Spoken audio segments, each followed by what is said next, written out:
Wow. There are people. Lovely to see. Thank you very much. Welcome. Not the biggest audience we've ever had, but we welcome you anyway.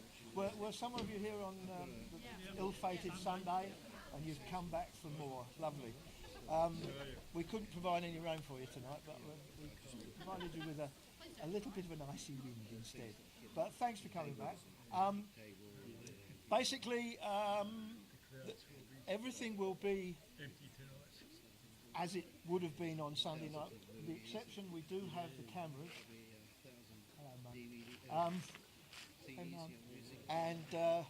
Please don't try not to let them distract you.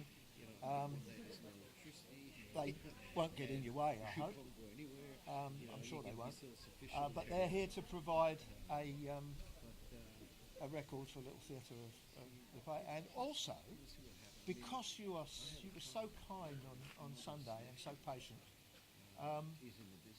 you'll all be entitled to a free video. All right? If Little Theatre says we're not going to pay for it, I will. All right? So basically, we're off in a minute. There's a couple of minutes of overture. I don't know. Facilities are in the tasting room. Ladies, especially. Fire exits are there. Anywhere you can get them. Before, I do have to tell you, the fire department does make one regulation, and that is, if there is a fire and you have to leave, please, all wallets, watches, rings, necklaces, valuables of all kinds, just leave them on the front of the stage for safekeeping, okay? And mainly, enjoy the show. Thank you.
Where shall we three meet again?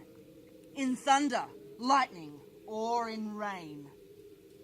When the hurly-burly's done, when the battle's lost and won. That shall be ere the set of sun. Where the place? Upon the heath. There to meet with Macbeth. Fair is foul, and foul is fair. Hover through the fog and filthy air.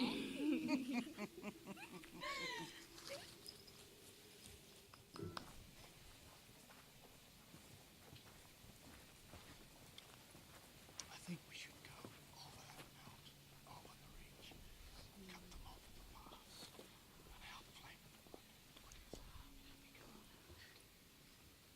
What bloody man is that?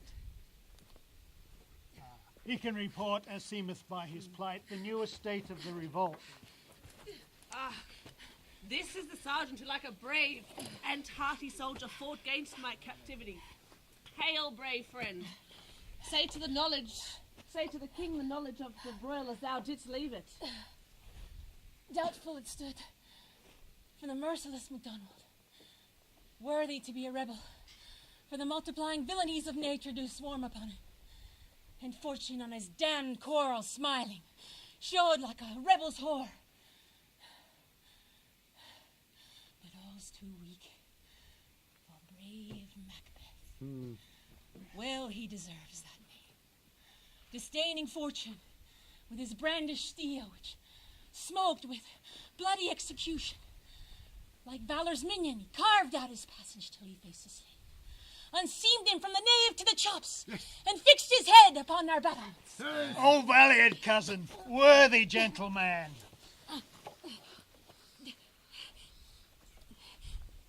As whence the sun begins his reflection, shipwrecking storms and direful thunders break, so from that spring which comfort seemed to come, discomfort swells.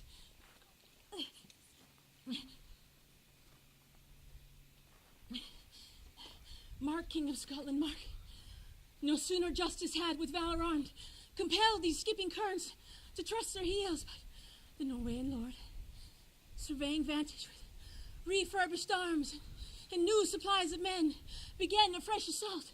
This made not this our captains, Macbeth and Banquo?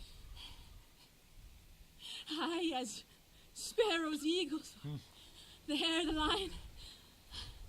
But if I say sooth, I must report they were as cannons, overcharged with double cracks, and so they doubly redoubled strokes upon the foe. Except they meant to bathe in reeking wounds or memorize another Golgotha. I cannot tell.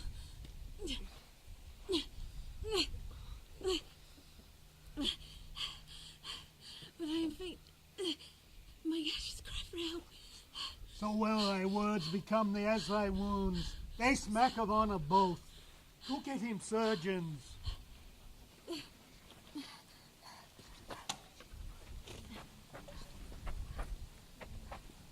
Who comes here? The worthy Thane of Ross. What haste looks through his eyes? So should he look that seems spake things strange. God save the king. Whence camest thou, worthy Thane? From Fife, great king, when Norwegian banners flout the sky and fan our people cold. Norway himself, with terrible numbers assisted by the most disloyal traitor, the Thane of Cawdor, began a dismal conflict. Till Macbeth arrived, then armed against rebellious arms, sword against sword they fought, curbing his lavish spirit. And to conclude, victory fell upon us! Great happiness! But the King of Norway craves compensation, nor would we dine him burial of his men till St. Column's Inch, $10,000 to our general use. No more that Thane of Cawdor shall deceive our bosom interest. Go pronounce his present death, and with his former title greet Macbeth. I'll see it done.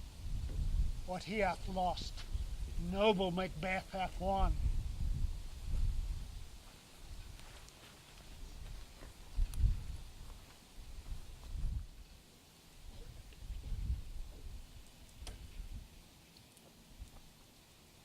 Sister, where hast thou been? Killing swine.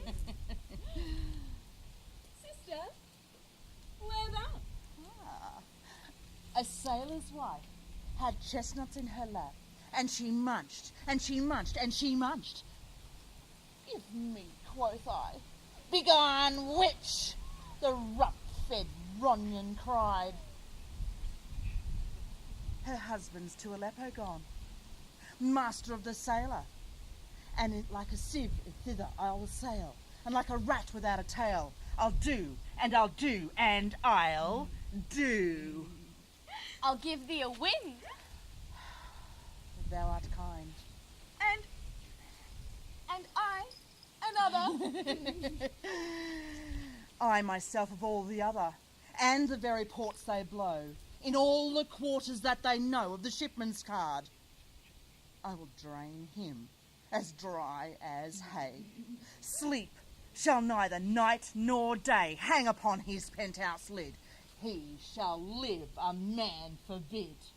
Weary weeks, 9 times 9, shall he dwindle, peak and pine.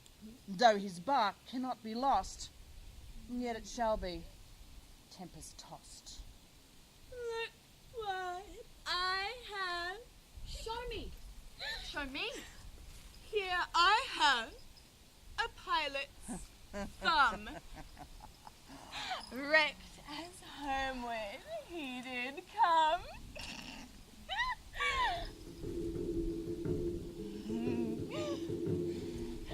A drum. A drum. Macbeth doth come.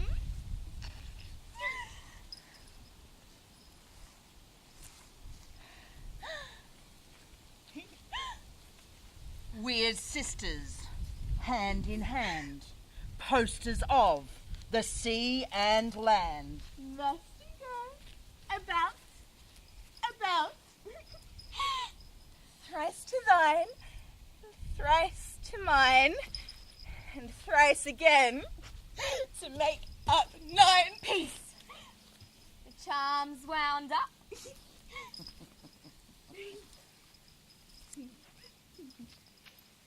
So foul and fair a day I have not seen. How far is it called so far? What are these? So withered and so wild in their attire. They look not like inhabitants of the earth. And yet are on it. Live you? Or you aught that men may question? You seem to understand me. By each that wants a chappy finger laid upon her skinny lips. You should be women, but your beards forbid me to interpret that you are so. Speak! If you can, what are you? All hail, Macbeth! Hail to thee, Thane of Glamis! All hail Macbeth. Hail to thee, Thane of Cawdor. All hail, Macbeth. Thou shalt be king hereafter. Good sir, why do you start and seem to fear things which do sound so fair? In the name of truth, are ye fantastical? Or are you that indeed which outwardly you show?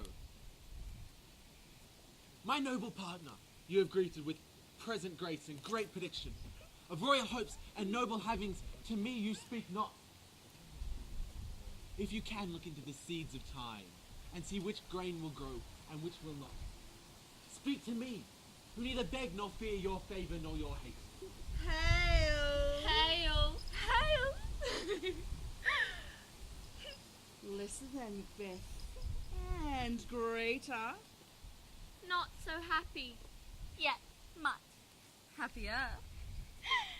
Thou shalt get kings.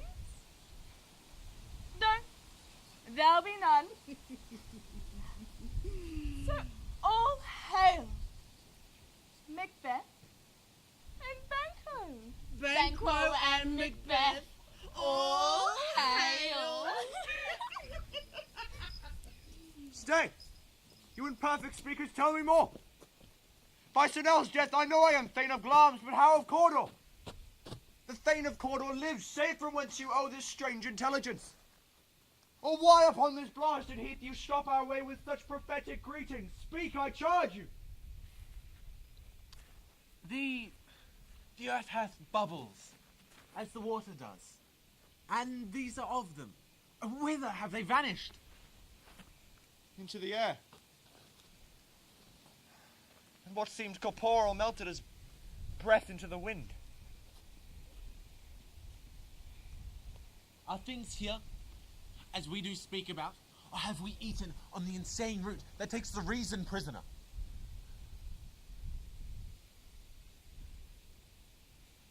Your children shall be kings. You shall be king. And Thane of Cawdor too, went it not so? By the self-same tune and words. Who's that?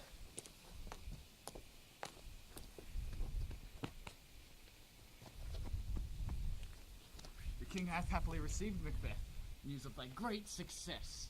As thick as hail came post with post, and everyone did bear thy compliments in the kingdom's great defence, and poured them down before him. We are sent to give our royal masters thanks.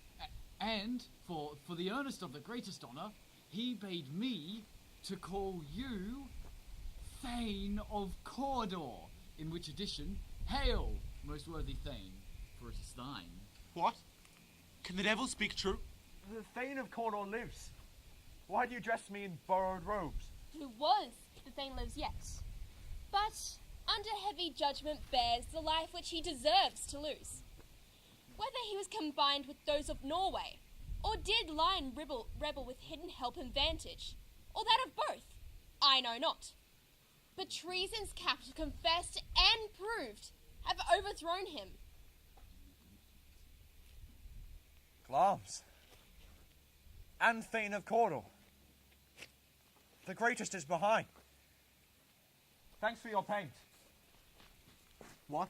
Can the devil speak true? Do you not hope your children shall be kings, when those that gave the Thane of Cawdor to me promised no less to them?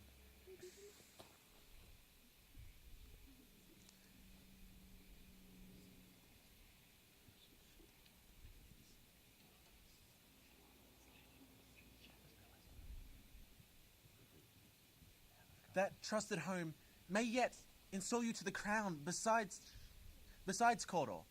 But 'tis strange. Oftentimes, to win us to our harm, the instruments of darkness tell us truths. Win us with honest trifles to betrays in deepest consequence. Cousins, a word, I pray you.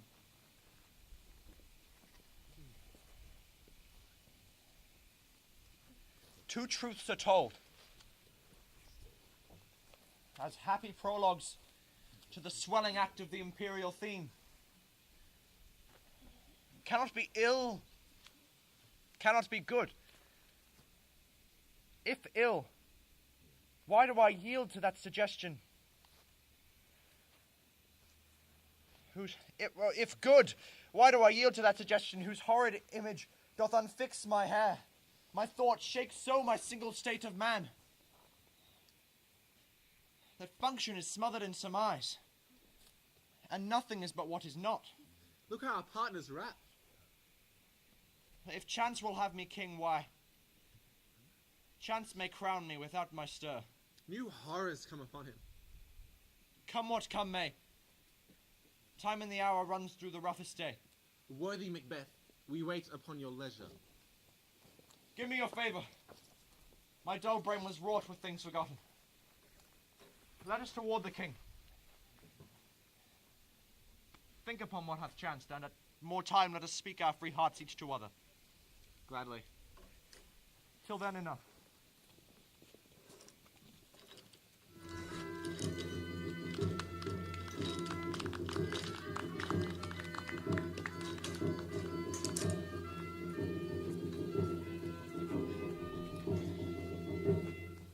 Is execution done on Cawdor?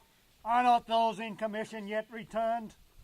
My liege, they are not yet come back, but I have spoke with one who saw him die, who did report that very frankly he confessed his treasons, implored your highness's pardon, and set forth a deep repentance. Nothing in his life became it like the leaving it. He died as one that had been studied in his death to throw away the dearest thing he owed as 'twere a careless trifle. There's no art to find the mind's construction in the face. He was a gentleman on whom I built an absolute trust. Oh, worthiest cousin, would thou hast less deserved, that the proportion both of thanks and payment might have been mine. Only I have left to say, more is thy due than more than all can pay. The loyalty and the service I owe, in doing it pays itself. Your highness part is to receive our duties, and our duties are to your throne. Well said. And welcome hither, noble Banquo. Thou hast no less deserved. I have begun to plant thee, and will labour to make thee full of growing. Let me enfold thee and hold thee to my heart. If there I grow, the harvest is your own.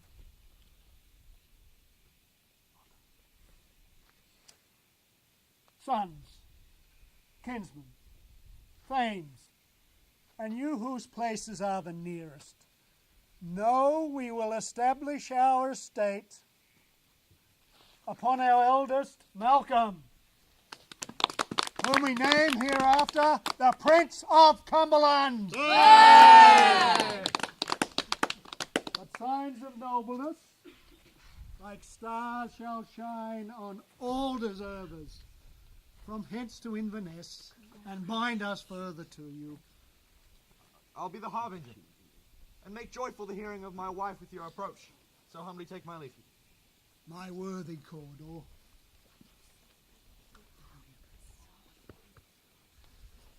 The Prince of Cumberland. That is a step on which I must fall down, or else o'erleap, for in my way it lies. Stars, hide your fires. Let not light see my black and deep desires. The eye winketh the hand, yet let that be which the eye fears when it is done to see. true worthy Banquo, he is full so valiant, and in his commendations I am fed. It is a banquet to me. Let's after him, whose care has gone before to bid us welcome.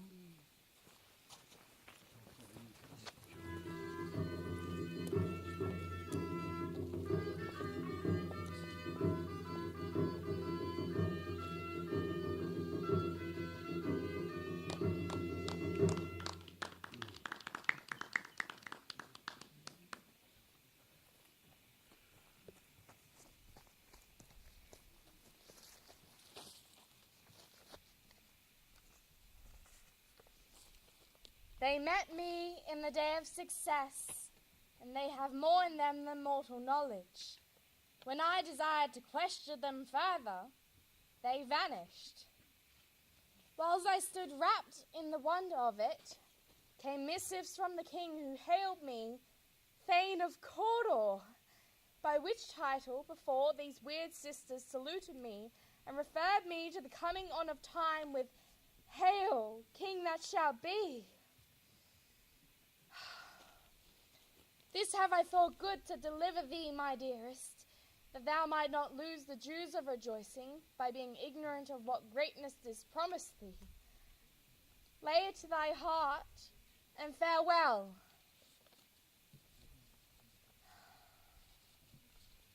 Glamis thou art, and Cawdor, and shalt be what thou art promised. Yet do I fear thy nature. It is too full of the milk of human kindness to catch the nearest way. Hie thee hither, that I may pour my spirits into thine ear and chastise with the valour of my tongue all that impedes thee from the golden round, which fate and metaphysical aid doth seem to have thee crowned withal.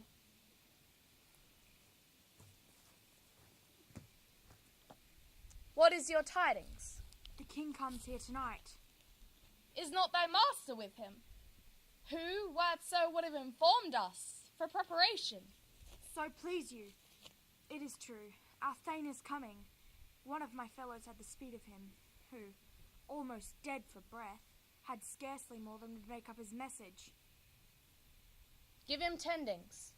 He brings great news.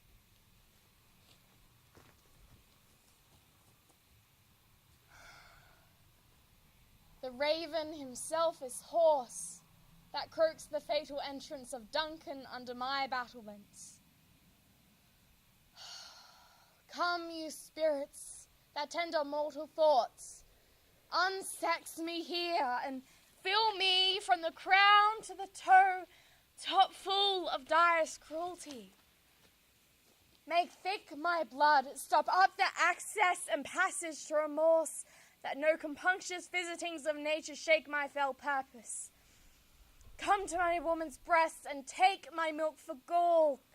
Come, thick night, and pull thee in the dunner smoke of hell, that my keen knife see not the wound it makes, nor heaven peep through the blanket of the dark to cry, hold, hold.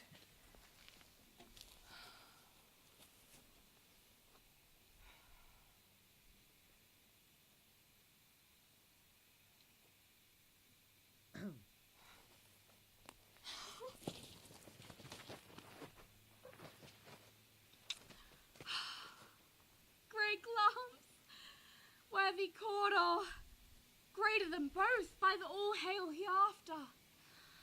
Your letters have transported me beyond this ignorant present, and I feel now the future in the instant. My dearest love, Duncan comes here tonight.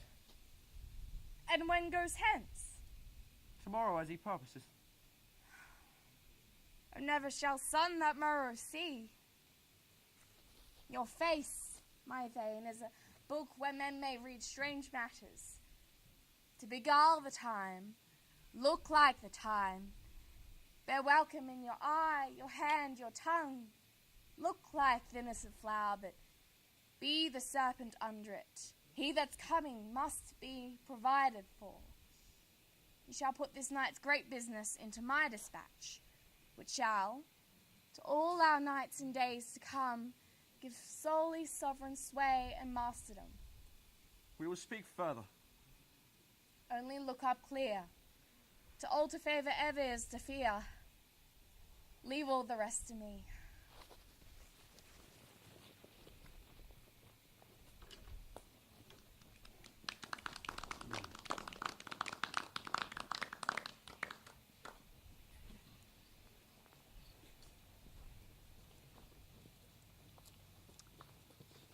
This castle hath a pleasant seat. The air nimbly and sweetly recommends itself unto our gentle senses. This guest of summer, the temple-haunting martlet, does agree that heaven's breath smells wooingly here.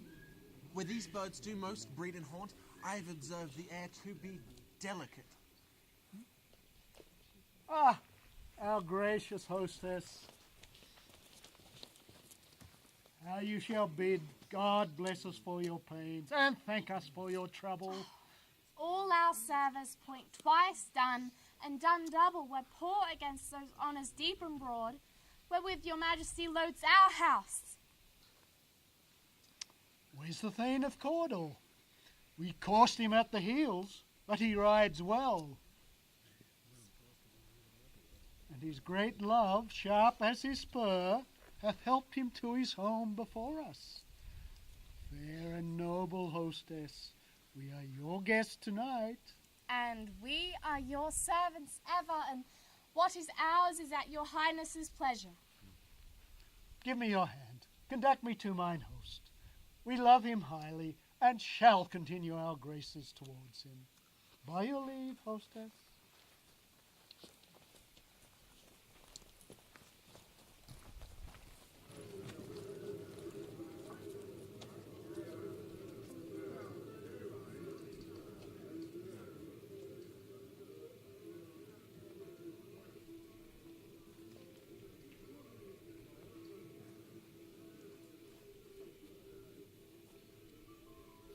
If it were done when 'tis done,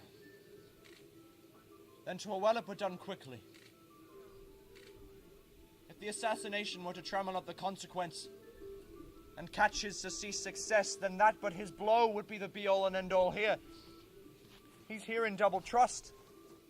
First, as I am his kinsman, and his subject, strong both against the deed. And then as I am his host, who should against his murderer shut the door, not bear the knife myself. Besides, this Duncan hath borne his faculties so meek, hath been so clear in his great office that his virtues would plead like angels. I have no spur to prick the sides of my intent, but only vaulting ambition, which o'erleaps itself and falls upon the other. How now, what news? He has almost supped. Why have you left the chamber? Hath he asked for me? Know you not he has? We will proceed no further in this business. He hath honoured me of late, and I have bought golden opinions from all sorts of people, which should be worn now in their newest gloss, not cast aside so soon. Was the hope drunk when it dressed itself? Hath it slept since? Art thou feared to be the same in thine own act and valour as thou art in desire. Wouldst thou live a coward in thine own esteem, letting I dare not wager on I would? Prithee, peace! I dare do all that may become a man who dares do more is none. Oh, what beast was it then that made you break this enterprise to me? When you durst do it, then you were a man. And to be more than what you were, you would be so much more the man. I have given suck. I know how tender 'tis to love the babe that milks me. I would, while he was smiling in my face, have plucked my nipple from his boneless gums and dashed the brains out. Had I so sworn as you have done to this. If we should fail?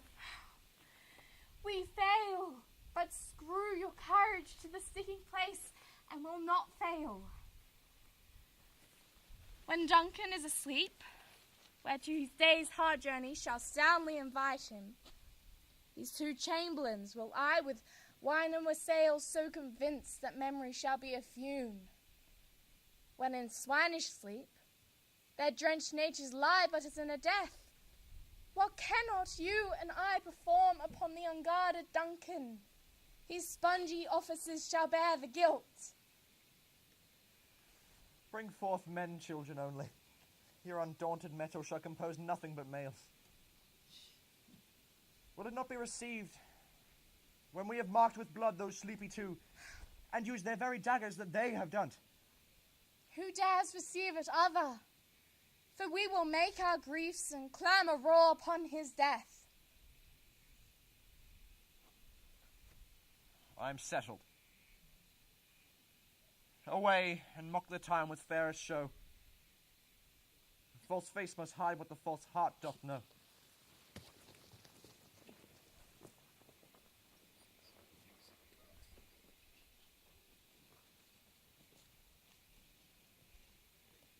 How goes the night, boy? The moon is down. I have not heard the clock. And she goes down at 12. I take it. 'Tis later, sir. Hold. Take my sword.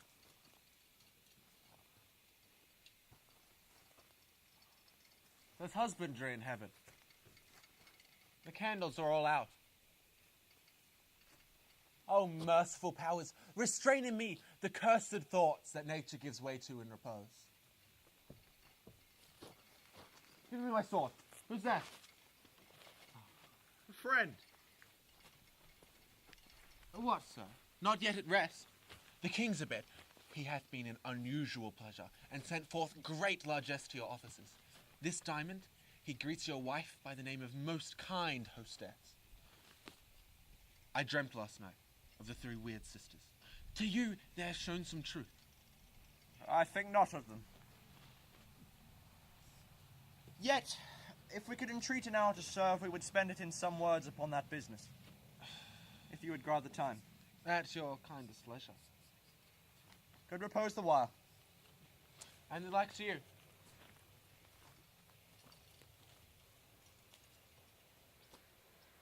Go bid thy mistress, when my drink is ready, she strike upon the bell. Get thee to bed.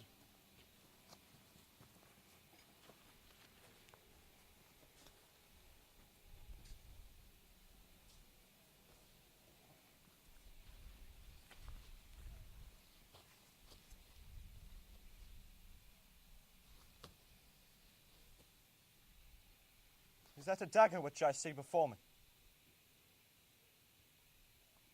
The handle toward my own hand. Come, let me clutch thee.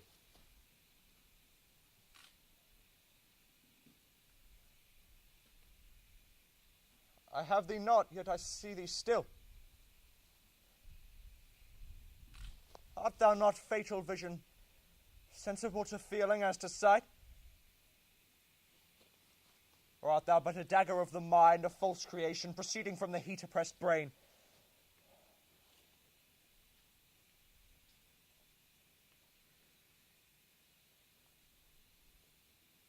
I see thee still, and on thy blade in dungeon, gouts of blood which was not so before. There's no such thing. It is the bloody business which informs thus to mine eyes. Thou sure and firm set earth, hear not my steps, which way they walk. For fear thy very stones prate of my whereabout, and take the present horror from the time, which now suits with it.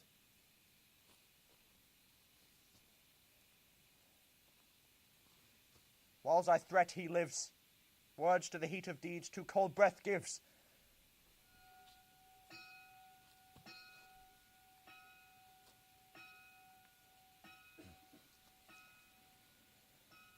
I go, and it is done.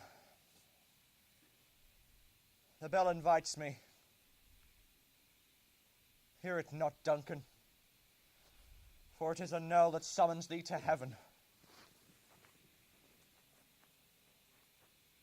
Or to hell.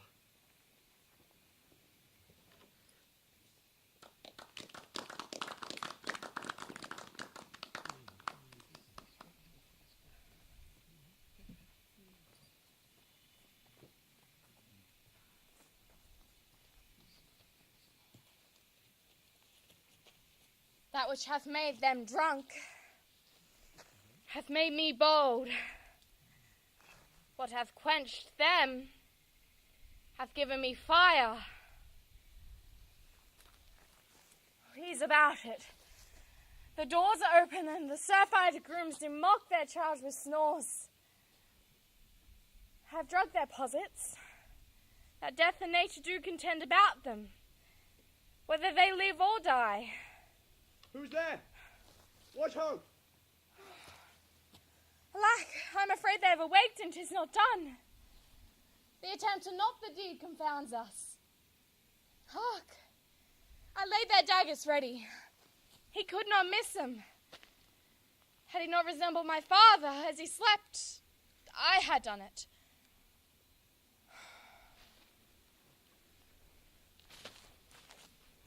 My husband.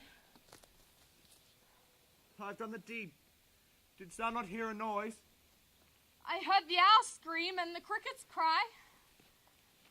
This is a sorry sight. A foolish thought to say a sorry sight. Consider it not so deeply.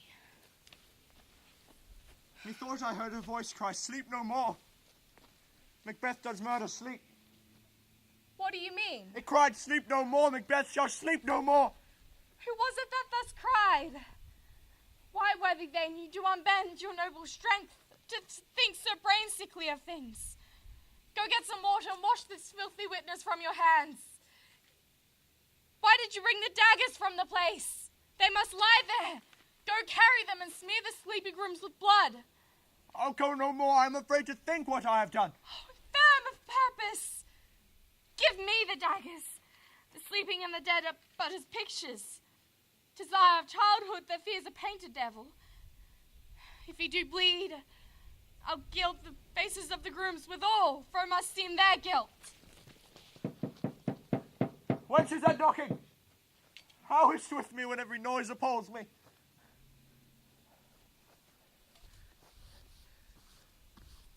Like all great Neptune's, all great Neptune's ocean, wash this blood clean from my hands.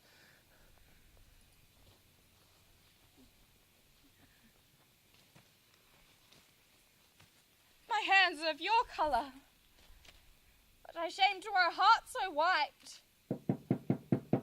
Retire we to our chamber. A little water clears us of this deed. How easy is it then? Your constancy hath left you unattended. Hark, more knocking. Get on your nightgown this occasion, call us, and show us to be watchers. Be not lost so poorly in your thoughts. To know my deed, 'twere best not know myself. Wake Duncan with thy knocking. I would thou couldst.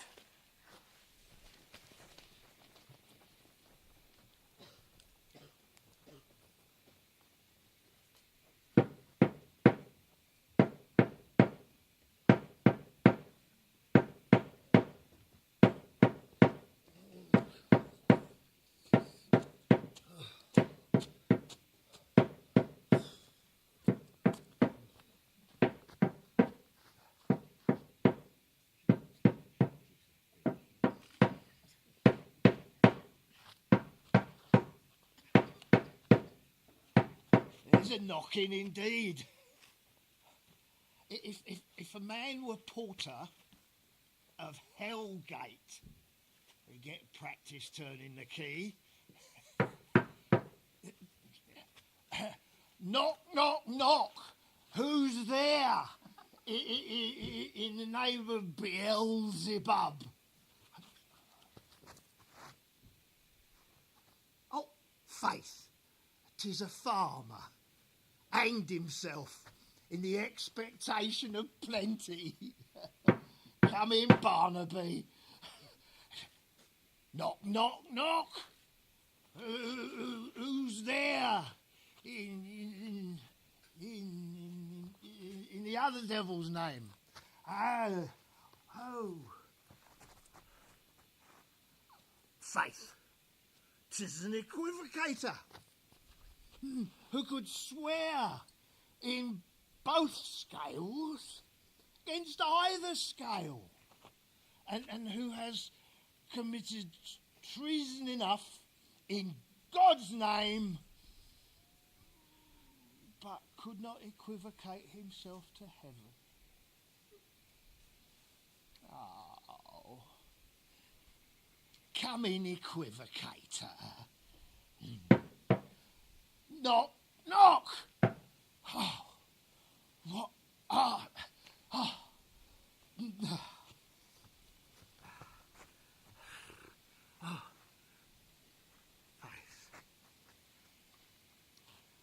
Tis an English tailor, come hither for stealing from a French hose.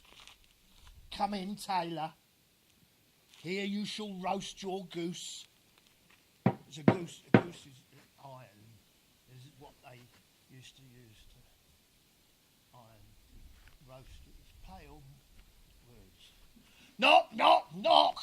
What? Oh, never at peace. This place is too cold for hell. I'll devil porter it no further. Though I had thought to admit some of those of all professions that go the primrose way to the everlasting bonfire. Anon! Anon! Prithee, sir, remember the porter. No. Take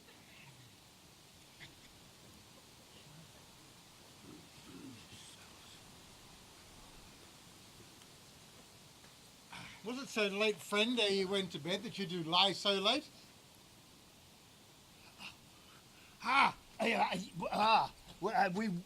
We were carousing until the second cock.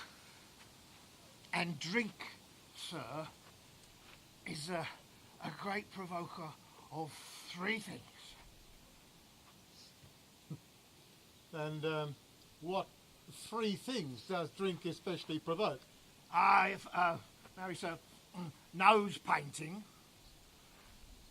sleep, and urines.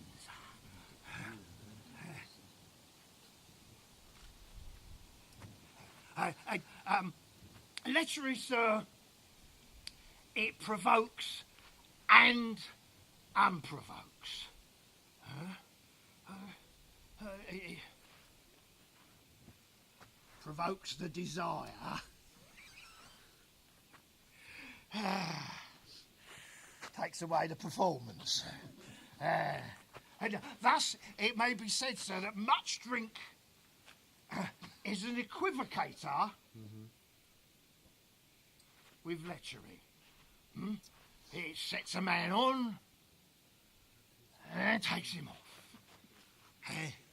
It makes him stand to and not stand to. And giving him the lie leaves him.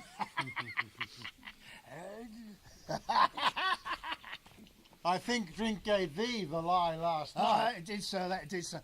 In the very throat of me. Is thy master stirring? Ah, our knocking has awakened him. Here he comes. Good morrow, noble sir. Is the king stirring, worthy Thane? Not yet. He did command me to call timely upon him. I've almost slipped the hour. I'll bring you to him. No. I'll make so bold to call. 'Tis my limited service. Goes the king hence today. He does. He did appoint so.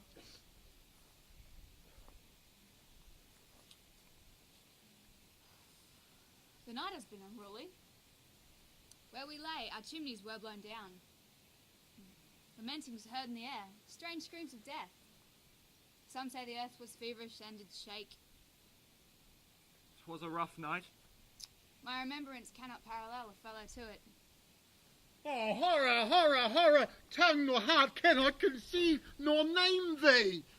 What's the matter? Most sacrilegious murder hath broke open the Lord's anointed temple and stole thence the life of the building! What did you say, the life? Mean you, His Majesty? Approach the chamber, see, and then speak yourselves. Oh! Ring the alarm bell! Murder! Treason! Awake! Shake off this downy sleep death's counterfeit and look on death itself to countenance the horror! Ring the alarm bell! What's the business? Oh, gentle lady, 'tis not for you to hear what I can speak. Banker, our royal master's been murdered. What? In our house? Too cruel anyway. Did I prithee contradict thyself and say it is not so?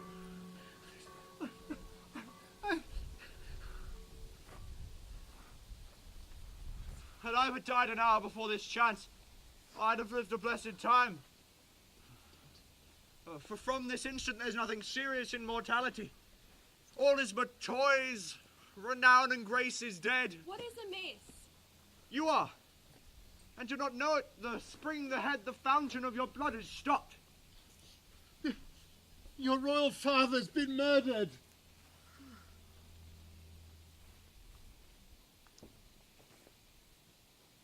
By who? Those of his chambers, it seemed, had done it. Their hands and faces were badged with blood, so were their daggers, which unwiped we found upon their pillows. Oh, and yet I do repent me of my fury that I did kill them. Wherefore did you, sir? Who can be wise? Amazed? Temperate and furious, loyal and neutral in a moment? Here lay Duncan, his silver skin laced with his golden blood. And there the murderers steeped in the colours of their trade. Who could refrain? That had a heart to love. And in that heart the courage to make love known. Oh, help me! Oh, look to the lady! Why do we hold our tongues? At most may claim this argument for ours. What should be spoken here, where our fate, hidden in auger hole, may rush and seize us? Let's away, our tears are not yet brewed. Nor our strong sorrow upon this foot of motion. And look to the lady. Let us meet and question this most bloody piece of work to know it further. In the great hand of God I stand, and against the unrevoked pretense I fight. And so do I. And I. Let us briefly put on manly readiness. Meet i' the hall together. Aye. Well contended.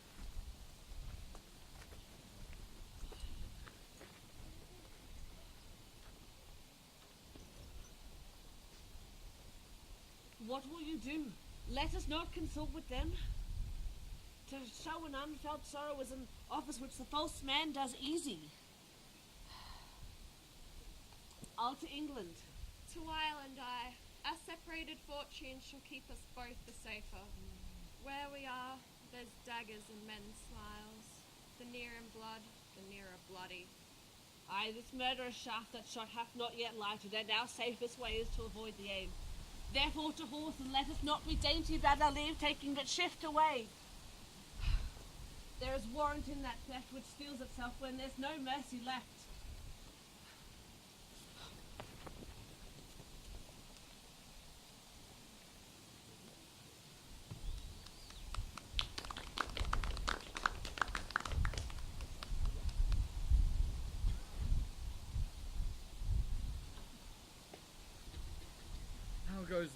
now, sir. Why, see you not? Is it known who did this more than bloody deed? Well, those whom Macbeth has slain. Ah. Alas. What good could they pretend? Oh, they were suborned. No.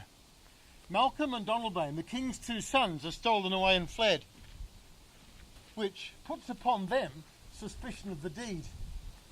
Gainst nature still, thriftless ambition that will raven up thine own life's means.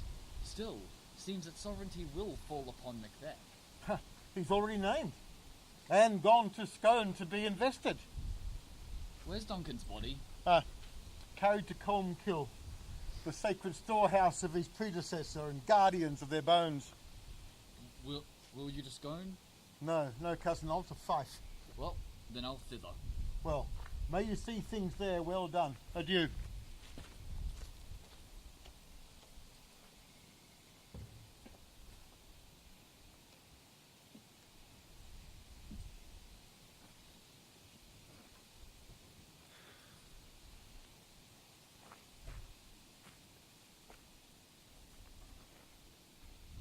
Thou hast it now.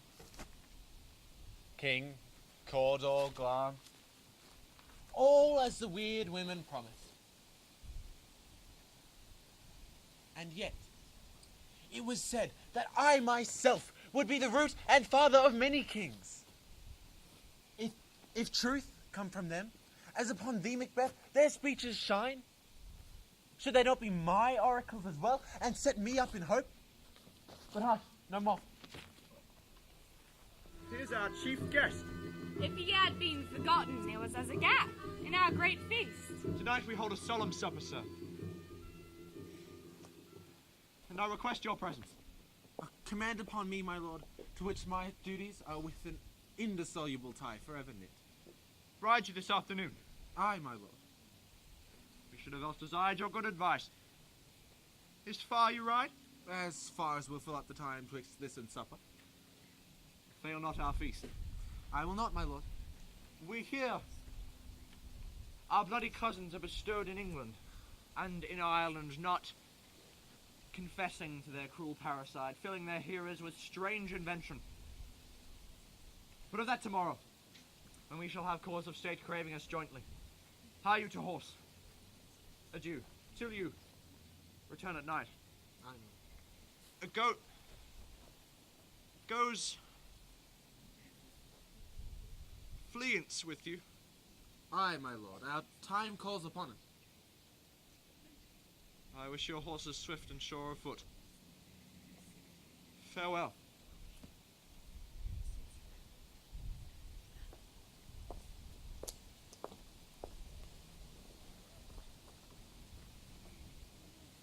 Sarah, without the palace gate, 2 men attend my pleasure. Bring them before us. My lord.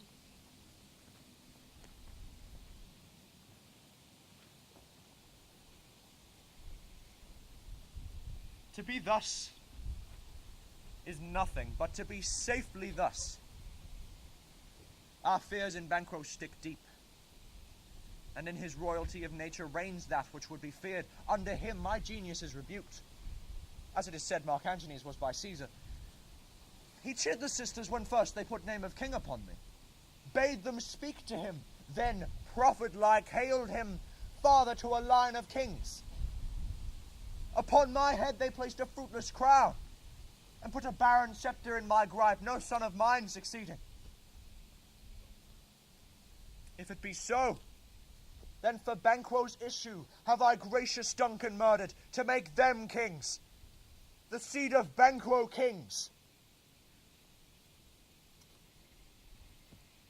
Rather than so, come fate into the list. Champion me to the utterance.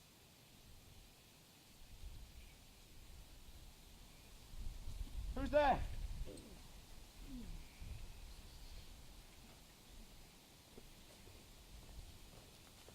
Now go to the palace gate, wait there till we call.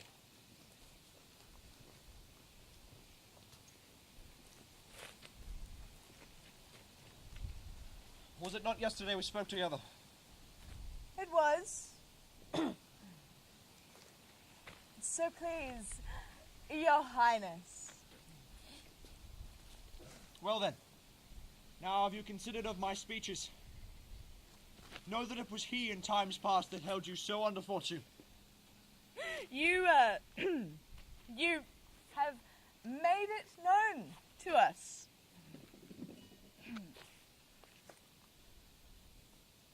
He is so gospel to pray for this good man and for his issue, whose heavy hand hath bowed you to the grave and beggared yours forever. We are men, my liege. Aye, in the catalogue ye go for men, as hounds, greyhounds, spaniels, curs, demi-wolves, all are clept by the name of dogs. The valued file distinguishes the swift, the slow, the subtle, the housekeeper, the hunter, every one according to the bounteous gift which nature hath in him closed, whereby he does receive particular addition from the bill that writes them all alike. Now, if you have a station in the file, not in the worst rank of manhood, say it, and I shall place that business in your bosoms, whose execution takes your enemy off. I am one, my lord, whom the vile blows and buffets of the world do so incense me that I am reckless with what I do, despite the world.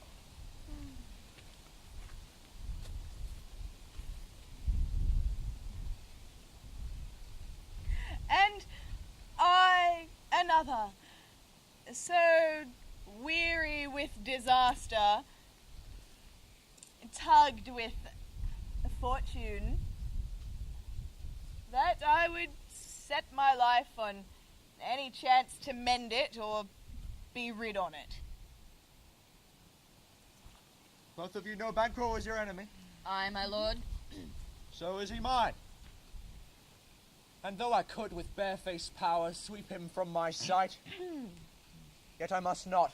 Thence it is I to your assistance do make love, masking the business from the common eye. We shall, my liege, perform what you command us. Though our lives... I'll advise you where to plant yourselves, for it must be done tonight. Fleance, his son, whose absence is no less material to me than is his father's, must embrace the fate of that dark hour. Resolve yourselves apart, I'll come to you anon. We are resolved, my lord.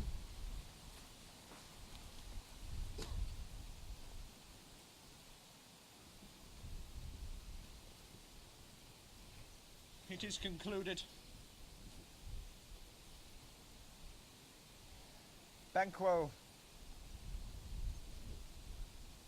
thy soul's flight, if it find heaven, must find it out tonight.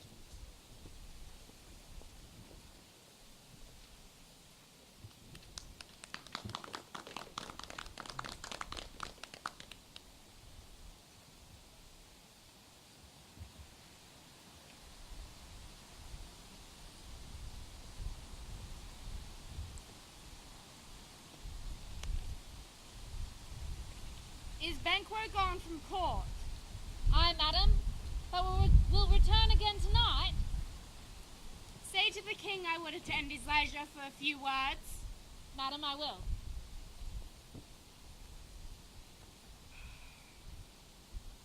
Naught's had, all spent, for our desire is got without content. 'Tis safer to be that which we destroy than by destruction dwell in doubtful joy.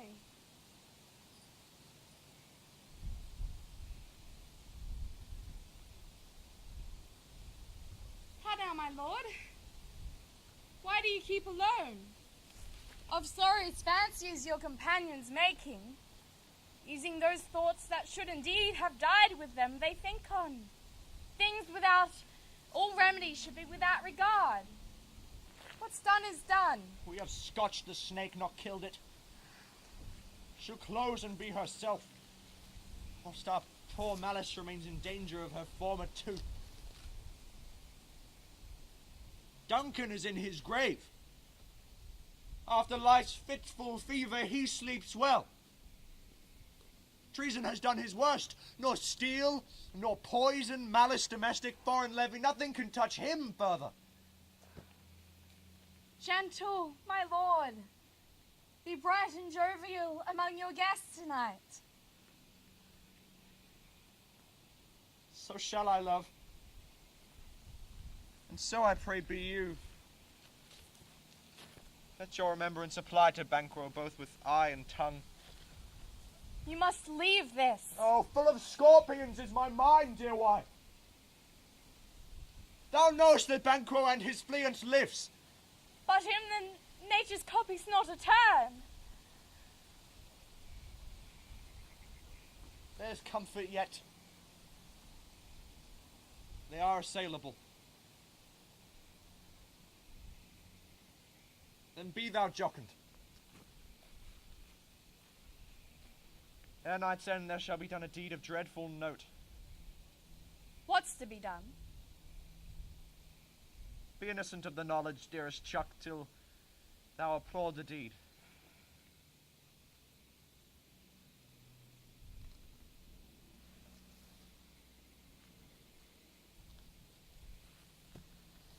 Light thickens, and the crow makes wing to the rooky wood. Good things of day begin to droop and drowse, while the night's black agents to their praise do rouse.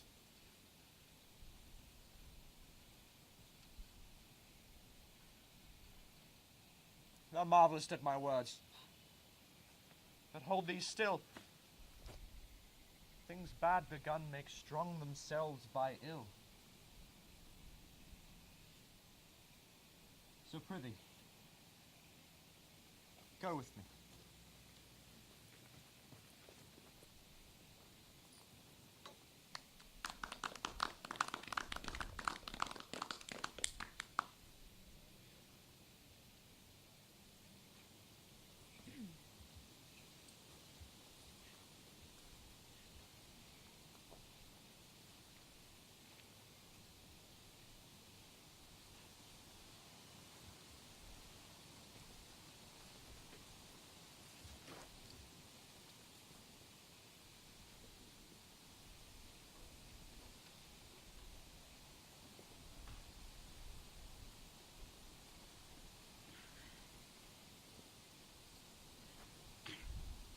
But who did bid thee join with us? Macbeth. He needs not our mistrust, since he delivers our offices and what we have to do to the direction just.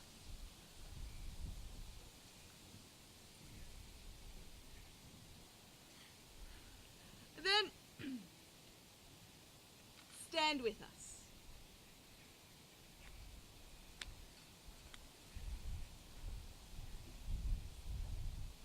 The west yet glimmers with some streaks of day. Now spurs the lated traveller apace to gain the timely inn, and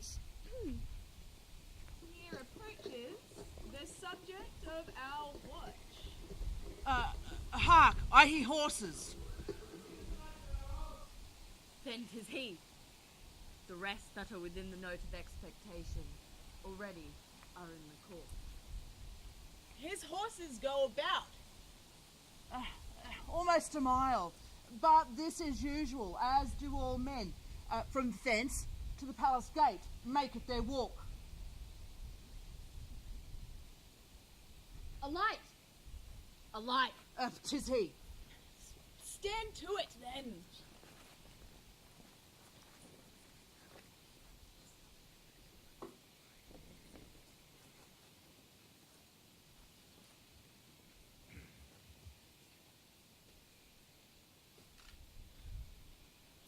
It will be rain tonight. Let it come down. Oh, gentry! Fire your cloud! Fire, fire, fire! Who did strike out the light? Was it not the way? There's but one down. The sun is fled. We we have lost the best half of our affair. Oh. Oh, well, let us away and say how much is done.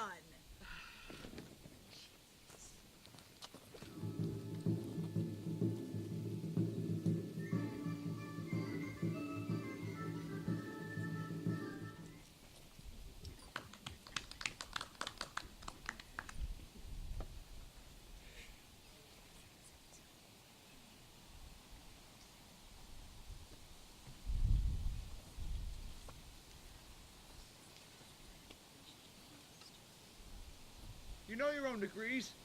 Sit down, and first and last, a hearty welcome. Thank you. Ourself will play the humble host. Our hostess keeps her state, but in good time we shall require her welcome. Pronounce it for me, sir, to all our friends. For my heart speaks they are welcome. Cheers, then. You're not drinking tonight? Sorry for the food. It's rationing. War, it's not good on us.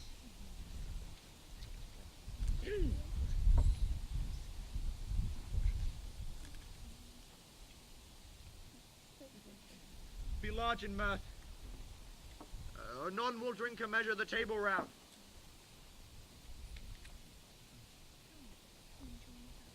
There's blood on my face. 'Tis Banquo's, then. Is he dispatched? Aye, my lord. His throat is cut. That I did for him. Thou art the best of the cutthroats. Yet he's good that did the like for fleance.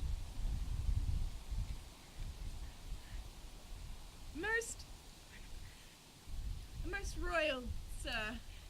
Fleance is escaped. I had else been perfect. Now I am cabined to saucy doubts and fears. But Banquo is safe. Aye, my lord.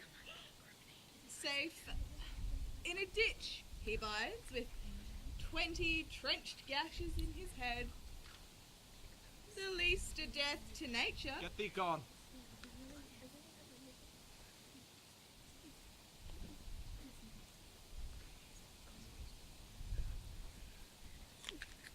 My royal lord, you do not give the cheer. The feast is sold that is not often vouched while 'tis a-making. 'Tis given with welcome. To feed were best at home. From thence, the source to meet a ceremony. Meeting were there without it. Sweet remembrance, sir. Now good digestion wait on appetite. May it please your highness. Sit. We had here now our country's honour roofed. Were the graced person of our Banquo present. His absence, sir, lays blame upon his promise. Pleasn't your highness to grace us with your royal company? The table's full. There is a place reserved, sir. Where? Here, my good lord. What is it that moves your highness? Which of you have done this? Done what, my lord? Never shake thy gory locks at me! Gentlemen, rise. His highness is not well. Sit, worthy friends. My lord is often thus, and hath been from his youth. Pray you keep seat. The fit is momentary. He will again be well. If much you note him, you shall offend him and extend his passion. Feed and regard him not. Are you a man? I am a bold one, that dare look upon that which might appall the devil. Proper son.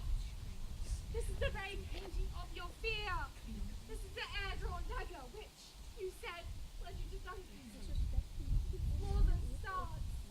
What is the true fear of a well-developed woman's story of a winter's fire? Shame itself.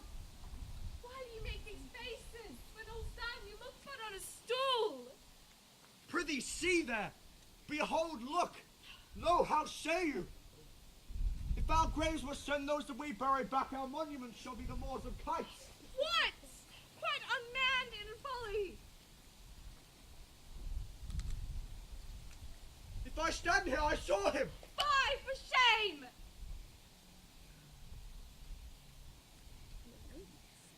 The time has been that when the brains were out, the man would die, and there an end. But now they rise again, with 20 mortal murders on their crowns. My worthy lord, your noble friends do lack you.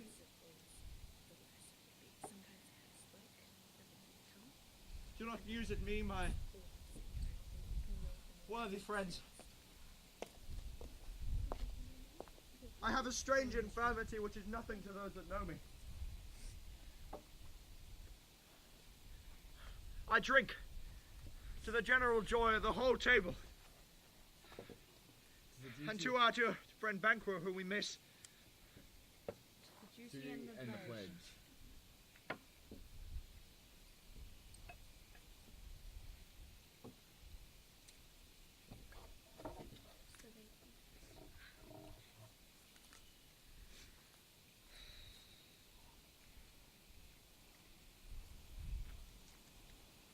Avaunt! And quit my sight! Let the earth hide thee! Thy bones are marrowless, thy blood is cold. Think of this, good Pierce, but is a thing of custom. 'Tis no other, only spoils the pleasure of the time. Hence, horrible shadow! Unreal mockery, hence!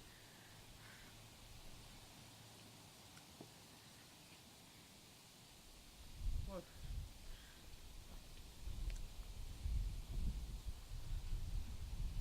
So, being gone, I am a man again. I pray you sit still.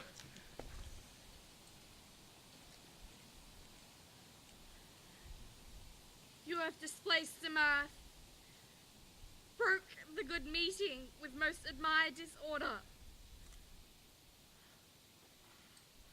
You make me strange when now I think you can behold such sights and keep the natural ruby of your cheeks while mine is blanched with fear. What sights, my lord? I pray you speak not. He grows worse and worse. Question enrages him. At once good night, and stand not upon the order of your going, but go at once. Good night, my lord. Good night, and better health attend His Majesty. A kind good night to all.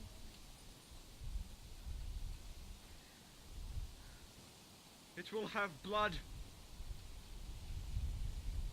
They say blood will have blood. What is the night?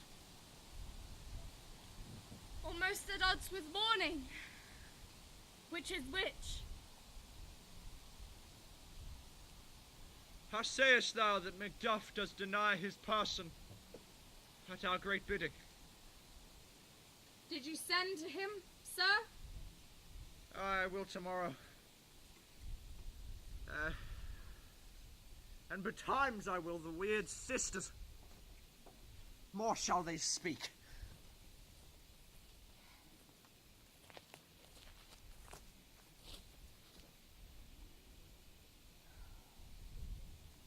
You lack the season of all natures. Sleep.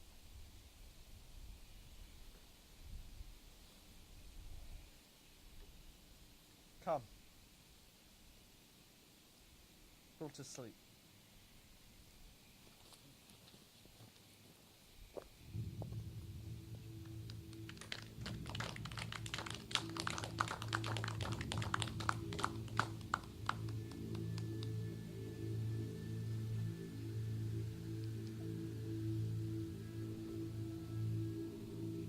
Brings us to interval.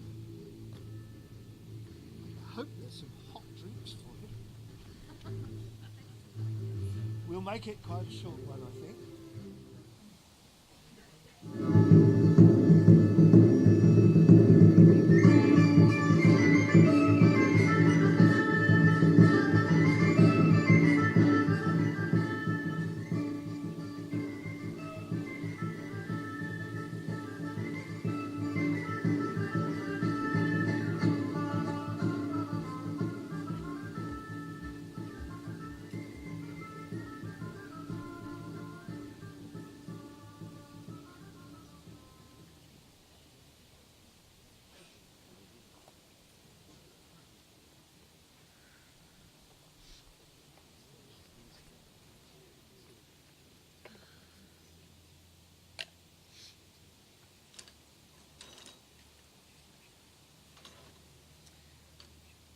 have been strangely born.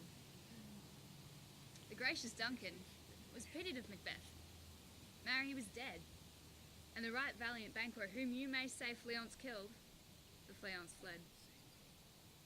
Who cannot want the thought of how monstrous it was for Malcolm and Donalbain to kill their gracious father? Damned fact. How did it grieve Macbeth?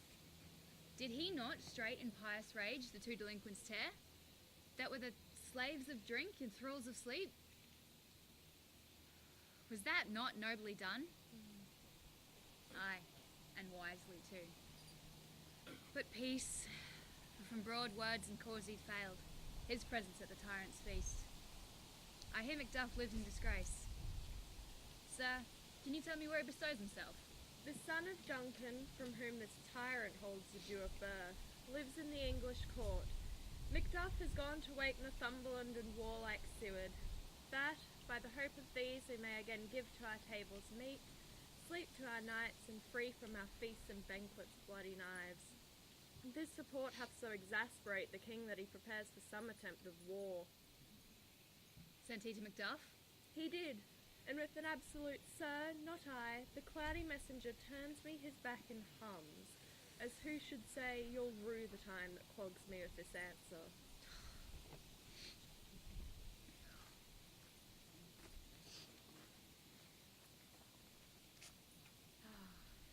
And that well might advise him to a caution. To hold what distance his wisdom can provide. Some holy angel fly to the court of England and unfold his message ere he come, that a swift blessing may soon return to this our suffering country under a hand accursed. I'll send my prayers with him.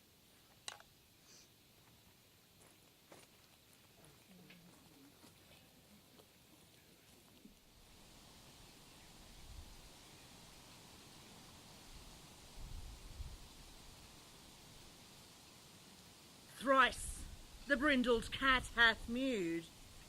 Thrice and once the hedge pig whined. Half ear cry. 'Tis time. 'Tis time. Round about the cauldron go, in the poison entrails throw. Toad that under cold stone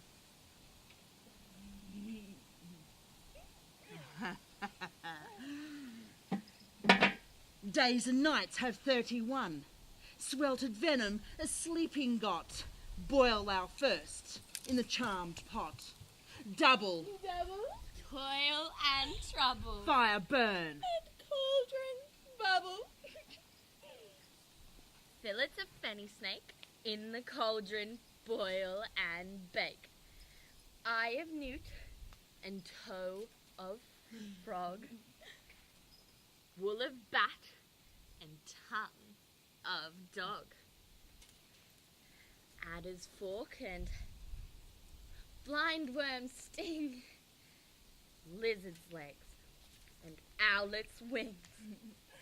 For a charm of terrible trouble, like a hell broth, boil and bubble. Double. Toil and trouble. Fire burn. And cauldron bubble. Scale of dragon. Tooth of wolf. Witch's mummy. Moor. And gulf of the ravened salt sea shark. Root of hemlock. Digged in the dark. Liver of blaspheming Jew, gall of goat, and slips of yew, silvered in the moon's eclipse. Nose of Turk, and Tartar's lips. Finger of birth-strangled babe, ditch delivered by a drab, make the gruel thick and slab. Add thereto a tiger's children for the ingredients of our cauldron. Double. Double. Toil and trouble. Fire burn. And cauldron bubble.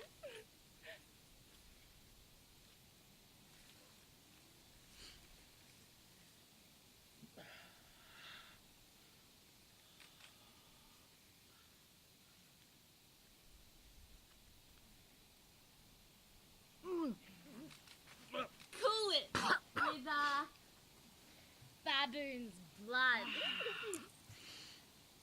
Then our charm is firm and good. By the pricking of my thumbs, something wicked this way comes. Open locks. Whoever knocks.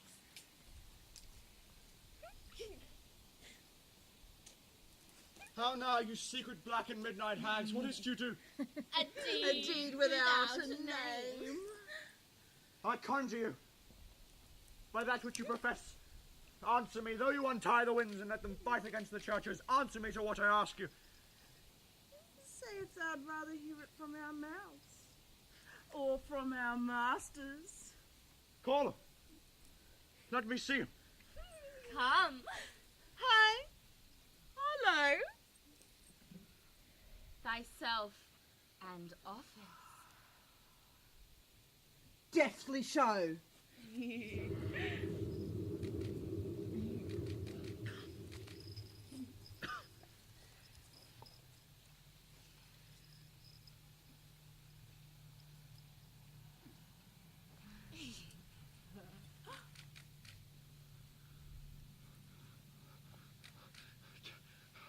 Tell me, thou unknown power. He knows thy thoughts. Hear his speech, but say thou naught.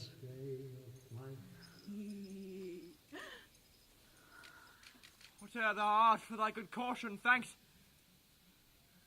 But one word more. He will not be commanded. Here's another, more potent than the first.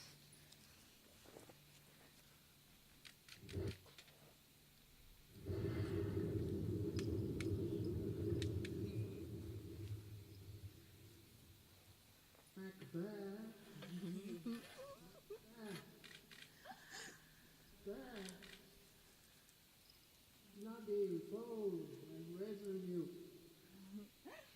to scorn the power of man, for none of woman born shall harm Macbeth. Then live. Macduff, what need I fear of thee? But yet I'll make assurance double sure, and take a bond of fate thou shalt not live. What is this that rises like the issue of a king? Listen! But speak. Not to it.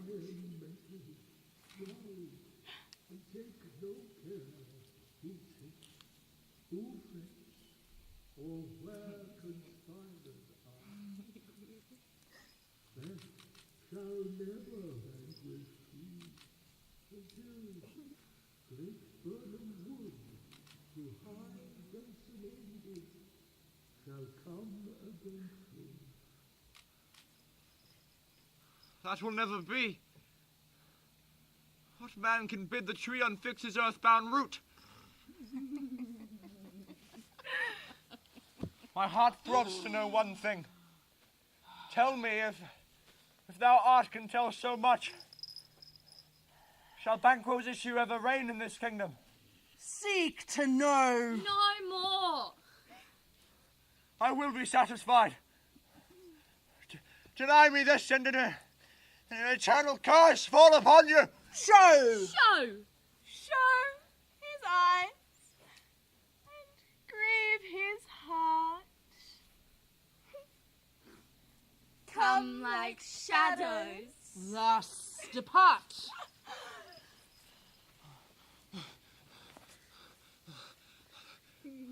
Thou too art like the spirit of Banquo down. Thy crown does sear mine eyeballs. And the third is like the first. And thy hair is like the former. filthy hags, why do you show me this? A fourth! What will the line stretch to the crack of doom? A seventh! I'll see no more. And yet the eighth appears, who bears a glass which shows me many more.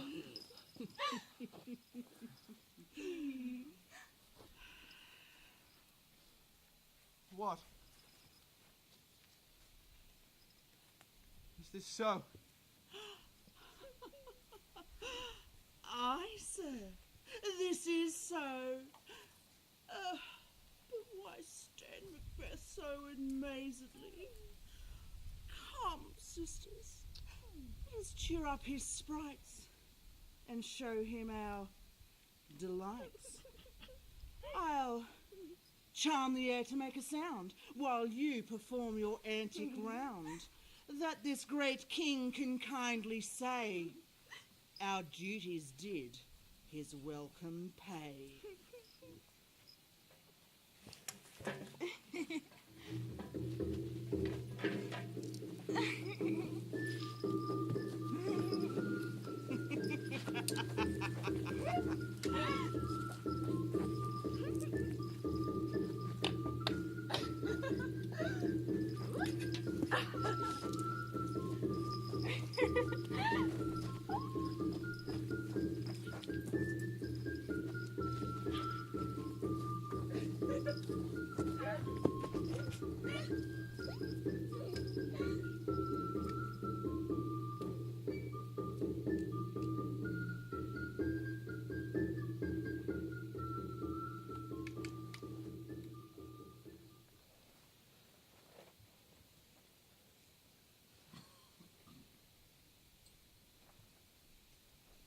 Where are they? Gone. What is your grace's will? So, saw you not the weird sisters? No, my lord. Came they not by you? No, indeed, my lord. Infected be the air whereon they ride. And damned all those that trust them. I bring you word of Macduff is fled to England. Fled to England? Aye, my good lord.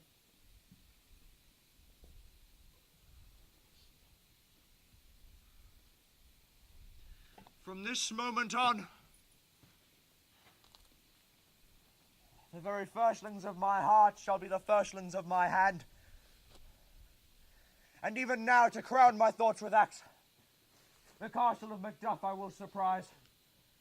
Seize upon Fife. Give the edge of the sword his wife, his babes, and all unfortunate souls that trace him in his line.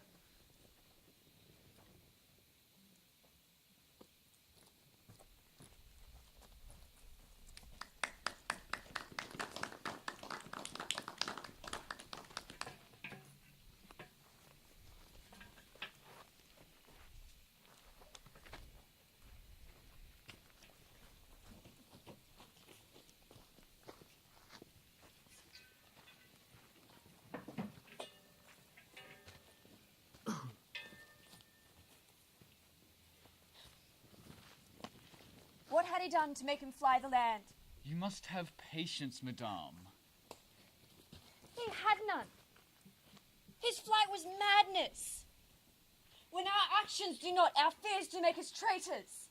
You know not whether it was his wisdom or his fear. Wisdom.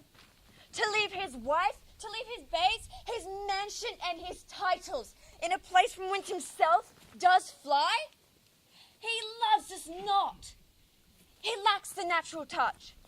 For the poor wren, the most diminutive of birds, will fight her young ones in her nest against the owl. All is the fear, and nothing is the love. As little as the wisdom where Fletcher runs against all reason. My dearest coz, I pray you, school yourself. But for your husband, he is noble, wise, judicious, and best knows the fits of the season. What a time it is when we are traitors to ourselves, and hold rumour above what we fear, yet not know what we fear, but float upon a wild and violent sea, each way and move. I must take my leave. I shan't be long, but at worst, things will cease, else rise up to where they once were before. My pretty coz, blessings upon you. Fathered he is, and yet he is fatherless. I would be so much a fool should I stay longer. It would be my disgrace and your discomfort. I must take my leave.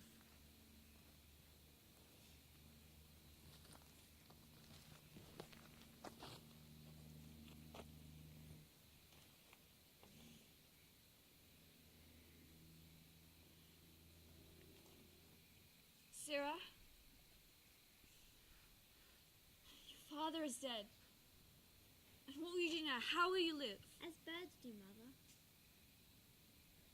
What, with worms and flies? With what I get, I mean, and so do they. Poor prattler, how thou talks. Why should I, Mother? Poor birds, they are not set for. My father is not dead, for all your saying. Yes, he is dead. How wilt thou do for a father? Nay, how we do for a husband. Why, I can buy me 20 at any market. Then you'll buy and sell again. Thou speakest with all thy wit. And yet, in faith with wit enough for thee. Was my father a traitor, Mother? Aye, that he was. What is a traitor? Why, one that swears and lies. And be all traitors that do so? Every one that does so is a traitor, and must be hanged. And must they all be hanged that swear and lie? Every one. Who must hang them? Why, the honest men. Then the lies and swearers are fools, for they are lies and swearers enough to beat the honest man and hang up them. Oh, God, help thee, poor monkey. How wilt thou do for a father? If he were dead, you weep for him. If you would not, it were a good sign that I should quickly have a new father. Poor prattler, how thou talks.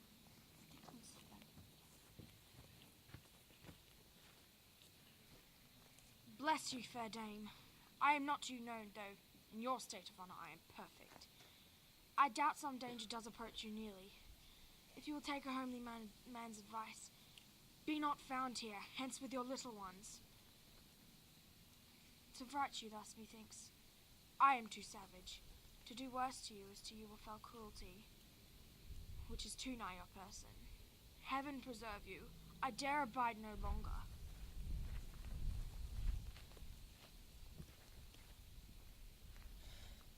Whither should I fly? I have done no harm. But now I remember I am in this earthly world, where to do harm is often laudable, and to do good often accounted dangerous folly. Why then, alas, do I put up this womanly defence to say I have done no harm? What are these faces? Where is your husband? I hope in no place so unsanctified as one such as thou mayest find him. Oh. He's a traitor. Thou liest, you shaghead villain. What? You egg? Young fry of treachery. Mother, he's killed me. Run away, run away.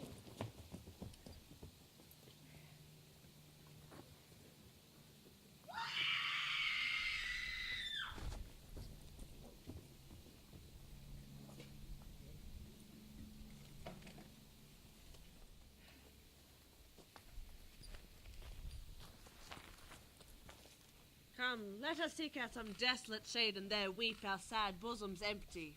Let us rather hold fast our mortal sword, and like good men bestride our downfall and birth them. Each new morn new widows howl, new orphans cry. New sorrows strike heaven on the face that it resounds as if it felt with Scotland. What I believe I'll wail and what I can redress. If I find the time to do so, friend, I will.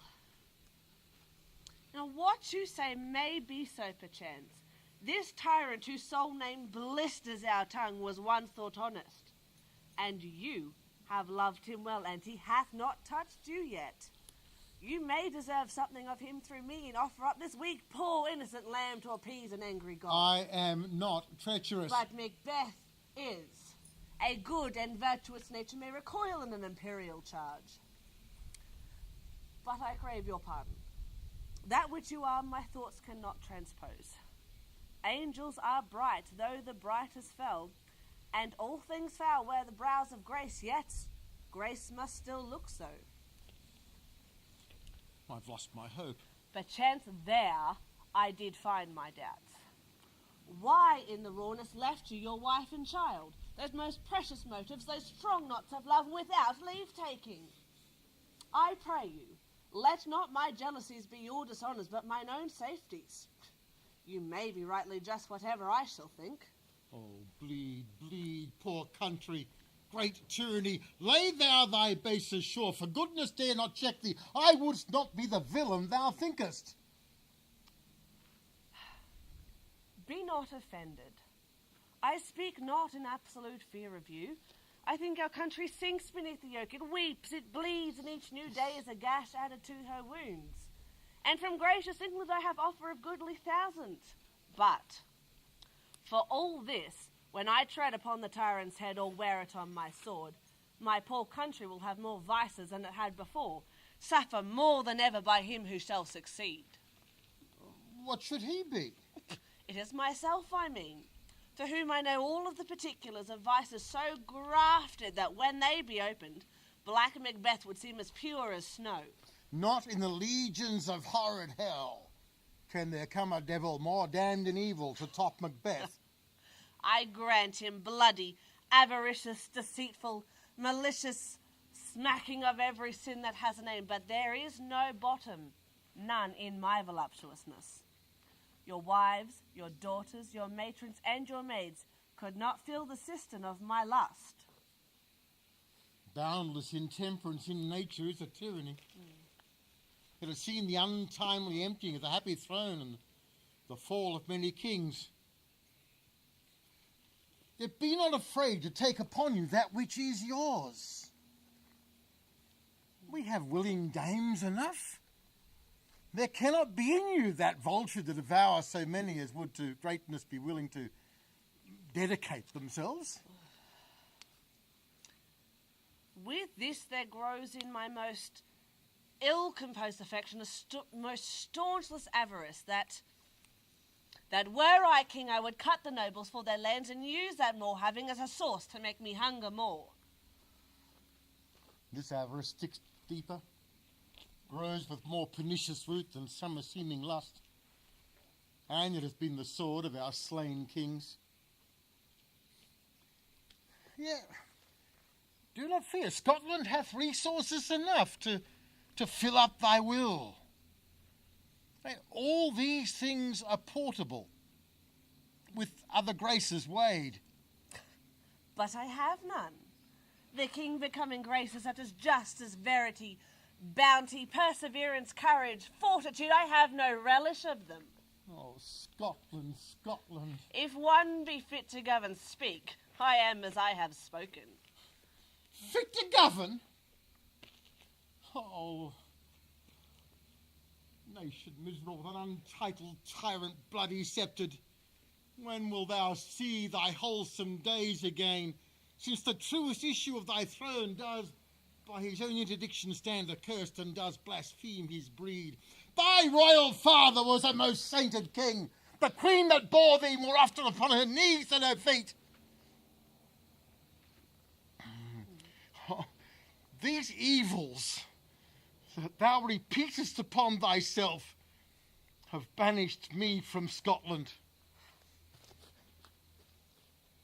Thy hope ends here. Macduff, this noble passion hath reconciled my thoughts to your good truth and honour.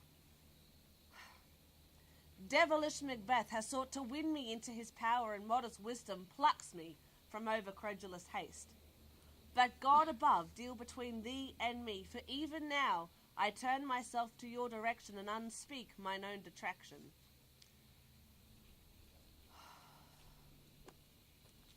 I am yet unknown to woman, never was forsworn, scarcely coveted what was mine own. At no time broke my faith, and delight no less in truth than life. My first false speaking was this upon myself. What I am truly is thine and my poor country's to command. Whither indeed before thou approach, good Seward with 10,000 warlike men were setting forth. And now all together, and the chance of goodness will be like our warranted quarrel. Why are you silent? Such welcome and unwelcome things at once. It is hard to reconcile. More anon. Ah, who comes here? My countryman, yet I know him not. Gentle cousin, welcome hither. I know him now, good God, for times remove the means that make us strangers. Sir, amen. Stand Scotland where it did. Ah, alas, poor country. Almost afraid to know itself. Cannot be called our mother, but our grave. Where no one is once seen to smile, and good men's lives expire before the flowers in their caps. True, true. What is the newest grief? That of an hour's age doth hiss the speaker, but every minute teems a new one. How does my wife? Why, well. And my children? Well, too. The tyrant hath not battered at their peace? They were at peace when I did leave them. Be not a niggard of thy speech. How goes it? When I came hither to transport the tidings, there ran a rumour of many worthy fellows that were out there. Now is the time of help. Your eye in Scotland would create soldiers, make our women fight to doth their desired distresses. Be it their comfort we are coming thither. Gracious England has lent us good Seward and 10,000 men. An older and better soldier, none that Christendom gives out. Would I could answer this comfort of the likes, but I have words that would be howled out to the desert air, where hearing them shall not latch them. What concern they? The general cause, or is it a fee grief due to some single breast? No mind that's honest, but in it shares some woe, though the main part pertains to you alone. Oh, if it be mine, keep it not from me. Quickly, let me have it.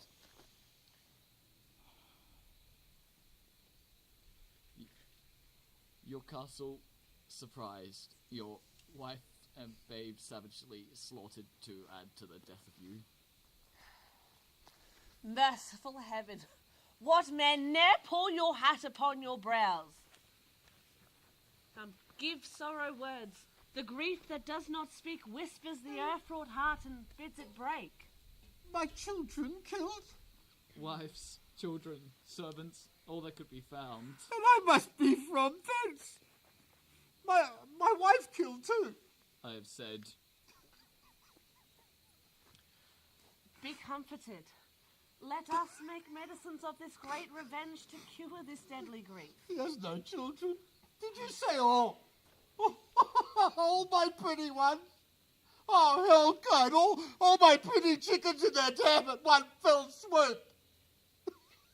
Dispute it like a man. I will, but I must also feel as a man. I cannot but remember such things were as were most precious to me. Did heaven look on and not take their part? Oh, sinful Macduff. They were struck for thee, not that I am. Not for their own demerits, but for mine fell slaughter on their souls. Heaven rest them now. Be this the whetstone of your sword. Let grief convert to anger, blunt not the heart, enrage it. For I can play the woman with mine eyes and the braggart with my tongue. Gentle heaven, cut short all intermission. Front to front, bring thou this fiend of Scotland and myself. Within my sword's length place him. And if he escape, well, may heaven forgive him too. This tune goes manly. Come, our power is ready, our lack is nothing but our leave. Macbeth is ripe for the shaking, and the powers above put on their instruments. Receive what cheer you may. The night is young that never finds the day.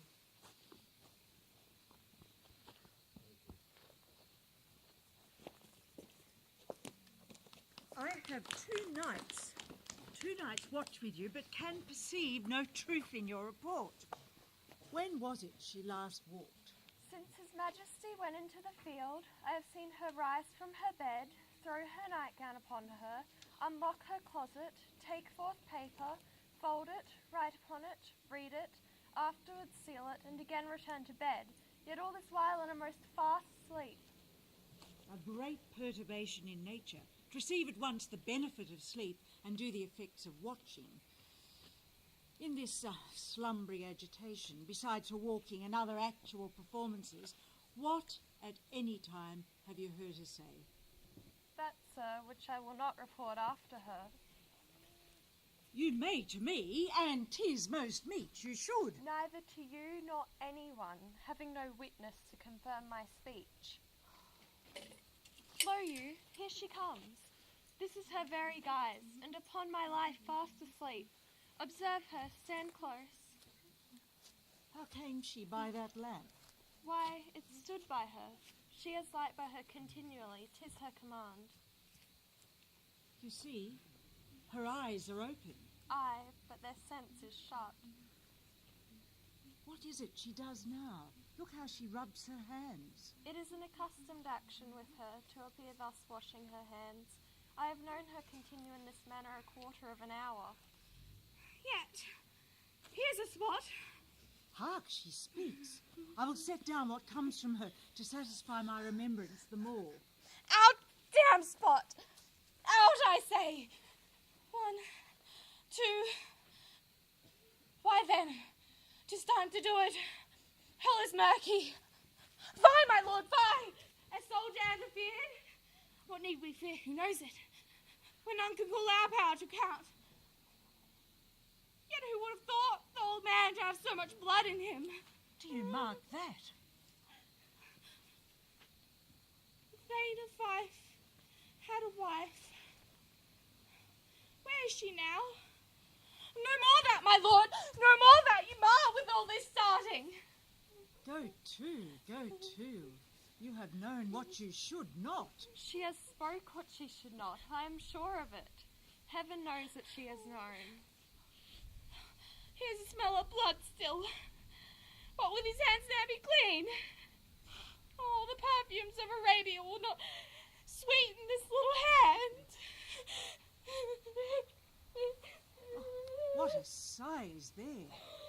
The heart is sorely charged. I would not have such a heart in my bosom for the dignity of the whole body. Well. Pray God it be, sir. This disease is beyond my practice, yet I have known those which have walked in their sleep, who have died holily in their beds. Wash your hands. Put on your nightgown. Look not so pale. I tell you yet again, Banquo's buried. He cannot come out on his grave. Even so. To bed. There's a knocking at the gate. Come, give me your hand. What's done cannot be undone. To bed. Will she go now to bed? Directly. Foul whisperings are abroad. Unnatural deeds do breed unnatural troubles. Infected minds to their deaf pillows will discharge their secrets. More needs she, the divine, than the physician. Oh, God forgive us all. Look after her. Remove from her all means of her annoyance, and still keep eyes upon her. So good night. My mind she has mated and amazed my sight. I think, but dare not speak. Good night, good doctor.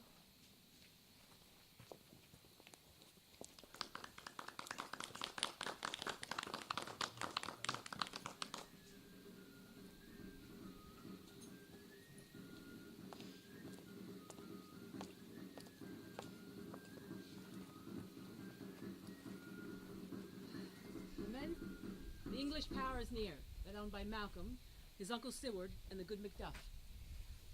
Revenges burn in them, for their dear causes would, to the bleeding and grim alarm, excite the mortified man.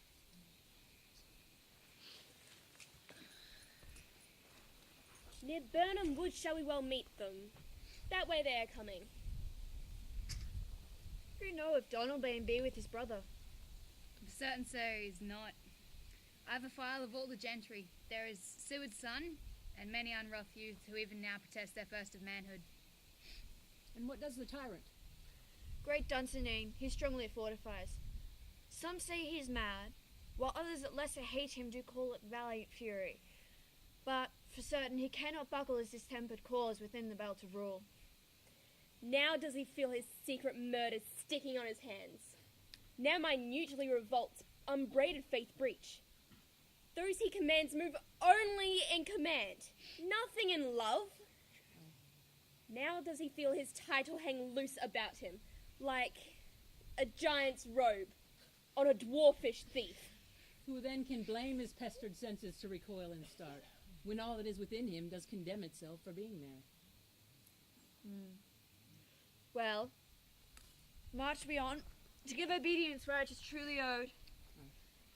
Meet we the medicine of the sickly wheel, and with him pour in our country's purge each drop of us. Or so much as it needs, to dew the sovereign flower and drown the weeds. Make we our march towards Burnham.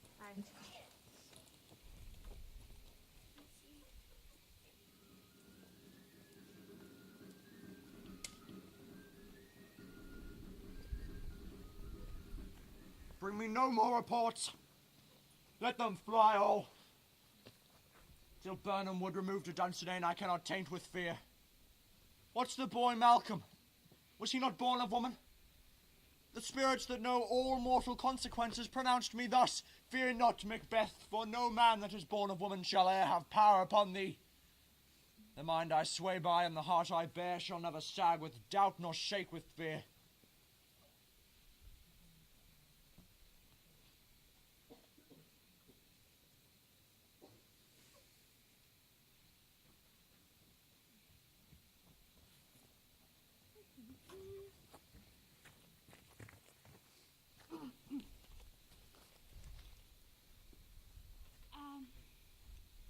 The devil damn thee black! Thou cream-faced loon, where gotst thou that goose look? There are 10,000... Geese, villain! Soldiers, sir. Go prick thy face and overred thy fare. Thou lily-livered boy, what soldier's patch? Death of thy soul! Those linen cheeks of thine are counsellors to fear. What soldier's way-face? The English force, so please you. Take thy face hence. Satan! I'm sick at heart when I behold. Satan, I say! This push will cheer me ever, or to seek me now. I've lived long enough. My way of life has fallen into the sere, the yellow leaf, and that which should accompany old age as honor, love, obedience, and troops of friends I must not look to have. But in their stead curses, not loud but deep, mouth honor, breath which the poor heart would fain deny and dare not. Satan! What is your gracious pleasure? What news more? All is confirmed, my lord, which was reported. I'll fight till from my bones my flesh be hacked. Get me my armour. It is not needed yet. Well, I'll put it on. Send out more horses, scur the countryside. Hang all those that talk of fear. Get me my armour.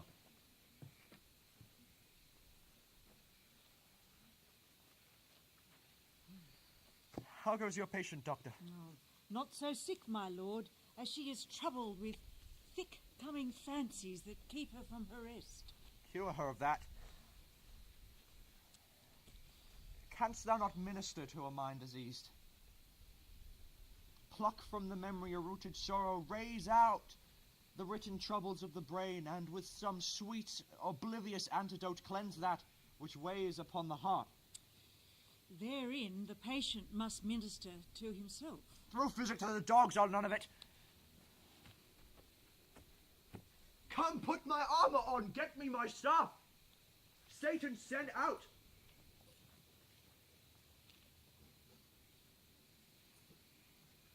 Doctor, the thanes fly from me. Come, sir, dispatch. If thou couldst, doctor, find her disease and purge it to a sound and pristine health. What rhubarb or simmer, or what purgative drug could scour these English hence? Hearest thou of them? Aye, my good lord, your royal preparation makes us hear something. Bring it after me. I'll not be afraid of death and bane till Burnham Forest comes toward Dunsinane. Were I from Dunsinane away and clear, profit again would hardly draw me here.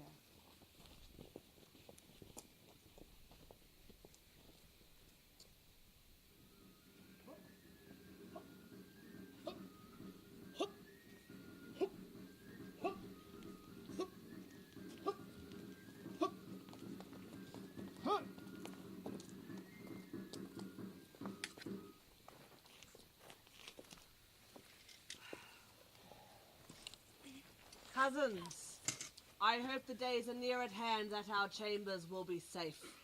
We doubt it nothing. What wood is this before us? The wood of Burnham. Let every soldier hew him down a bough and bear it before him. Thereby we shall shadow the numbers of our host and make discovery err in report of us.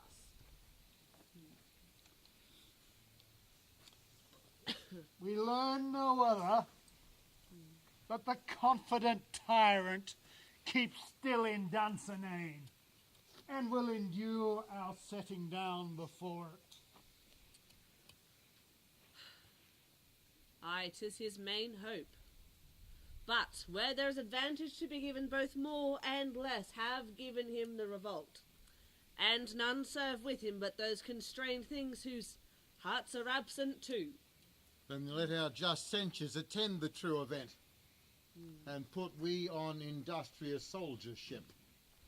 The time approaches that will with due decision make us know what we shall say we have and what we owe. Thoughts speculative their unsure hopes relate, but certain issue strokes must arbitrate. Towards which advance the war. Aye. Hup! Aye. Hup! Aye. Hup! Hup! Hup!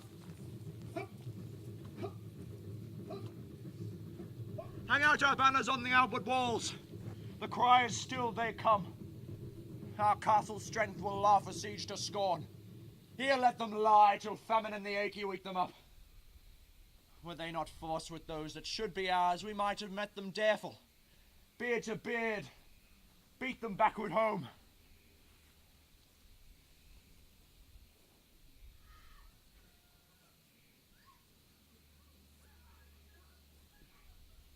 What is that noise? 'Tis the cry of women, my lord.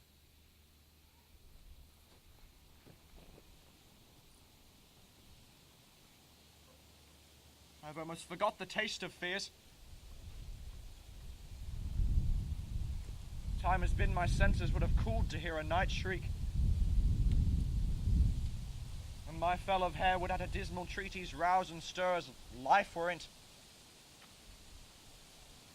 I've supped full with horrors, direness familiar to my slaughterous thoughts cannot once start me.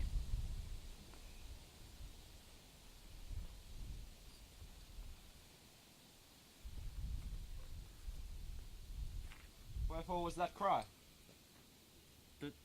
The queen, my lord, is dead.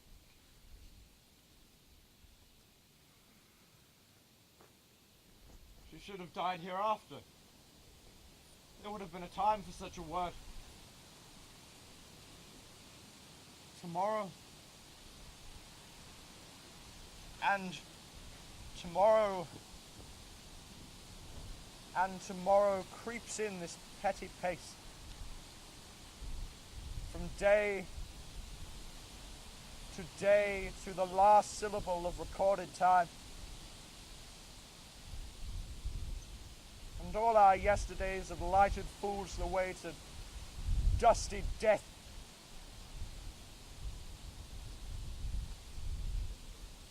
Out! Out, brief candle! Life is but a walking shadow. A poor player that struts and frets his hour upon the stage and then is heard no more. It is a tale told by an idiot, full of sound and fury.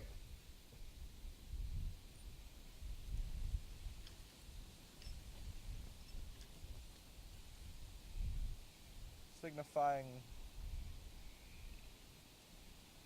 nothing.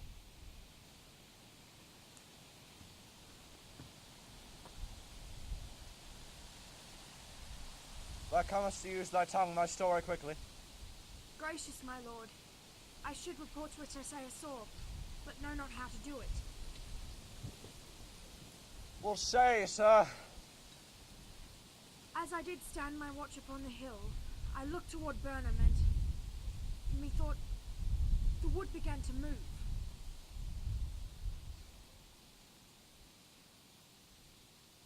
Liar and slave! Let me enjoy your wrath, if not be so. Within this 3-mile way, may you see it coming, I say, a moving grove. If thou speakest false, then upon the next tree shalt thee hang alive till famine cling thee. I pull in resolution, and begin to doubt the equivocation of the fiend that lies like truth. Fear not, till Burnham Wood comes to Dunsinane, and now Burnham Wood comes toward Dunsinane.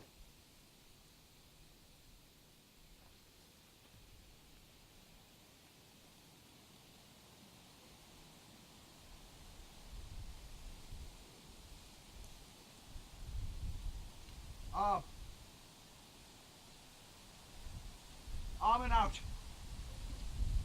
If this which he avouches does appear, there'll be no flying hence nor tarrying here. I begin to be aweary of the sun,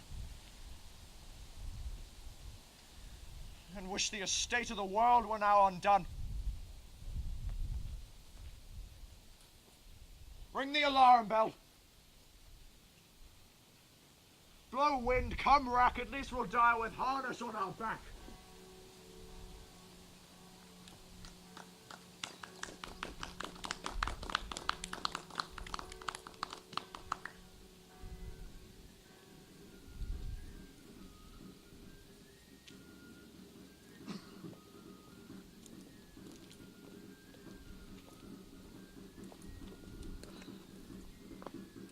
Now near enough. Your leafy screens throw down and show like those you are. You, worthy uncle, shall with my cousin, your right noble son, lead our first battle. Macduff and we shall take upon us what else remains to do according to our orders. Very well. Do we but find the tyrant's power tonight, let us be beaten. If we cannot fight,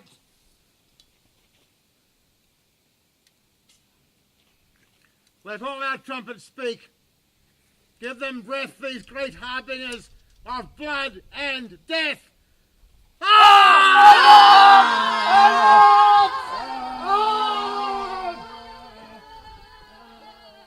They have tied me to a stake. I cannot fly, but bear like I must fight the course. What's he that was not born of woman? Such a man am I to fear or none. What is thy name? Thou'lt be afraid to hear it. No, though thou call thyself a hotter name than any's in hell. My name's Macbeth. The devil himself cannot pronounce a name more hateful to mine ear. No, nor more fearful. Thou liest, abhorred tyrant. With my sword I shall prove the lie thou speakest.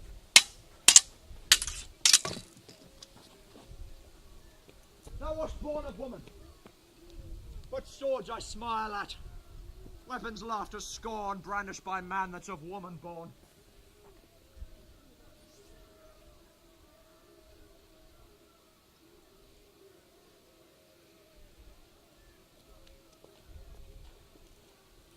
That way the noise is. Show thy face, tyrant! Or if thou shouldst die in no strike of mine, my wife and children's ghosts will haunt me still. I cannot strike at wretched kerns whose arms are hired to bear their staves. Either thou, Macbeth, or else my sword with an unbattered edge I sheathe again unneeded. There shalt thou be, for by the great clatter one of greater note seems bruited. O fortune, let me find him. No more I ask.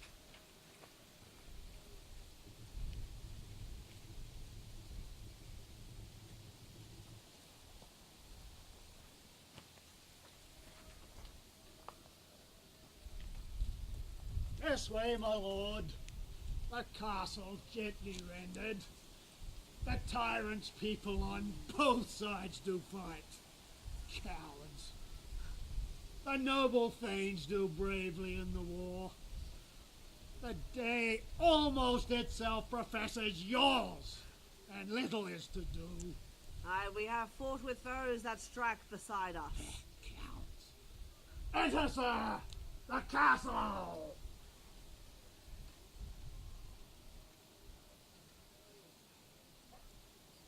Why should I play the Roman fool and die on mine own sword? Whiles I see lives, the gashes do better upon them.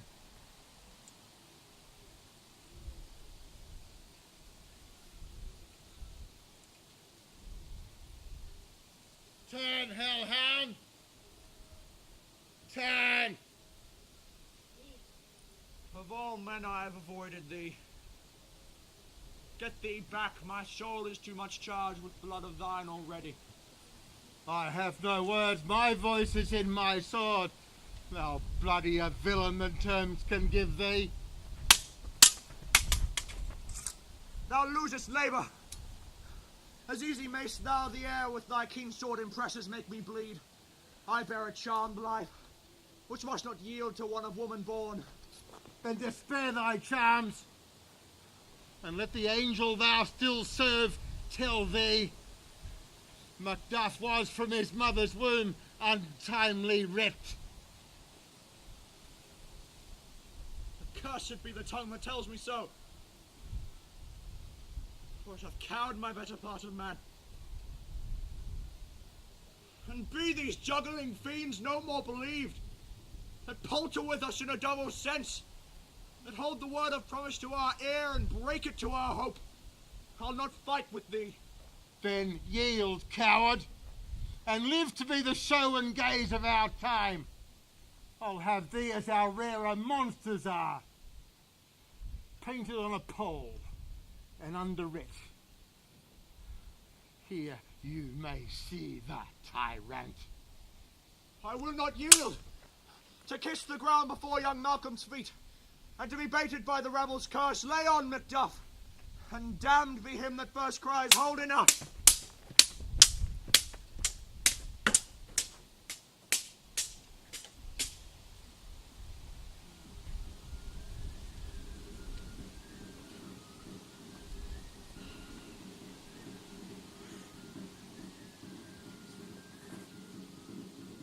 I would the friends we miss were safe arrived.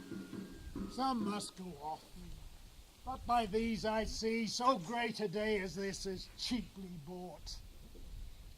Aye, Macduff is missing, and your noble son. Your noble son, my lord, has paid a soldier's debt. He lived but till he was a man, in which he had his prowess confirmed on the shrieking station in which they fought. But like a man he died. And he is dead? Aye, brought off the battlefield. But you shall not measure your sorrow by his worth, for then it hath no end. And he is hurt before? Aye, on the front.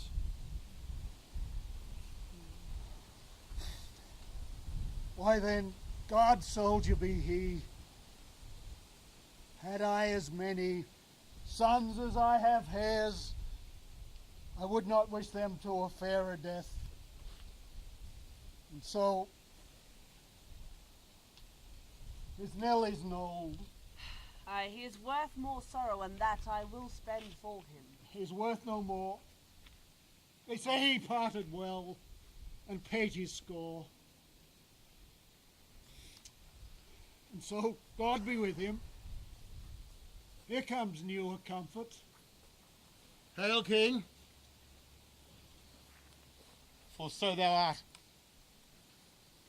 Behold where stands the usurper's cursed head. Our time is free. I see thee circled with thy kingdom's pearls, whose minds do speak my salutation, whose voices I desire aloud with mine. Hail, King of Scotland! Hail, King of Scotland! King of Scotland. My thanes and kingsmen, henceforth be earls the first that ever in Scotland in such honour named. Call home our exiled friends abroad, who fled the snares of this dead butcher and his fiend-like queen. This, and what needful else remains to do, we will perform, in measure, time, and place. So thanks to all at once and to each one, for whom we invite to see us crowned at Scone.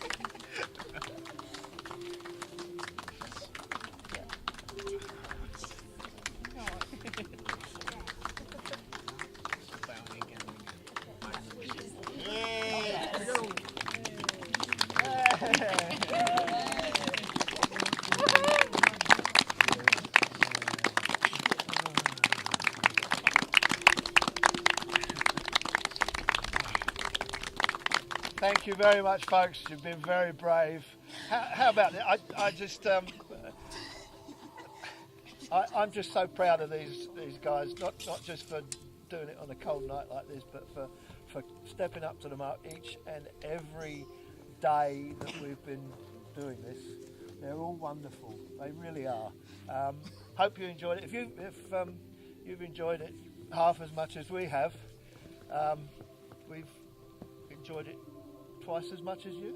Is that right? So, thank you very much, and we hope to see you again. I don't know what we're doing next year, but it'll be something even better.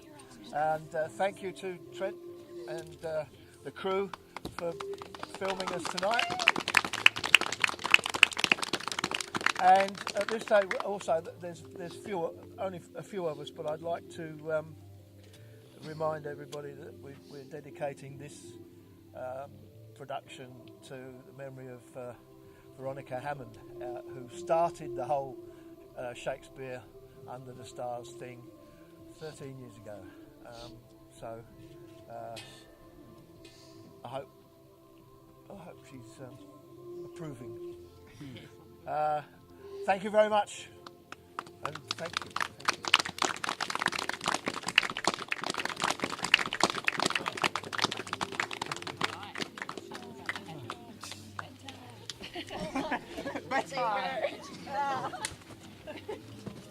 In the way. Yeah. You fiend. Yeah. Do you still have any circulation left at all?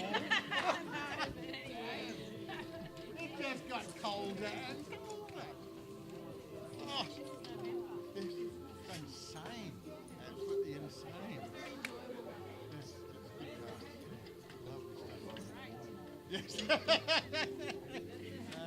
Well, I hope my bride's got the electric blanket on. It's going to slide right in. No problem at all.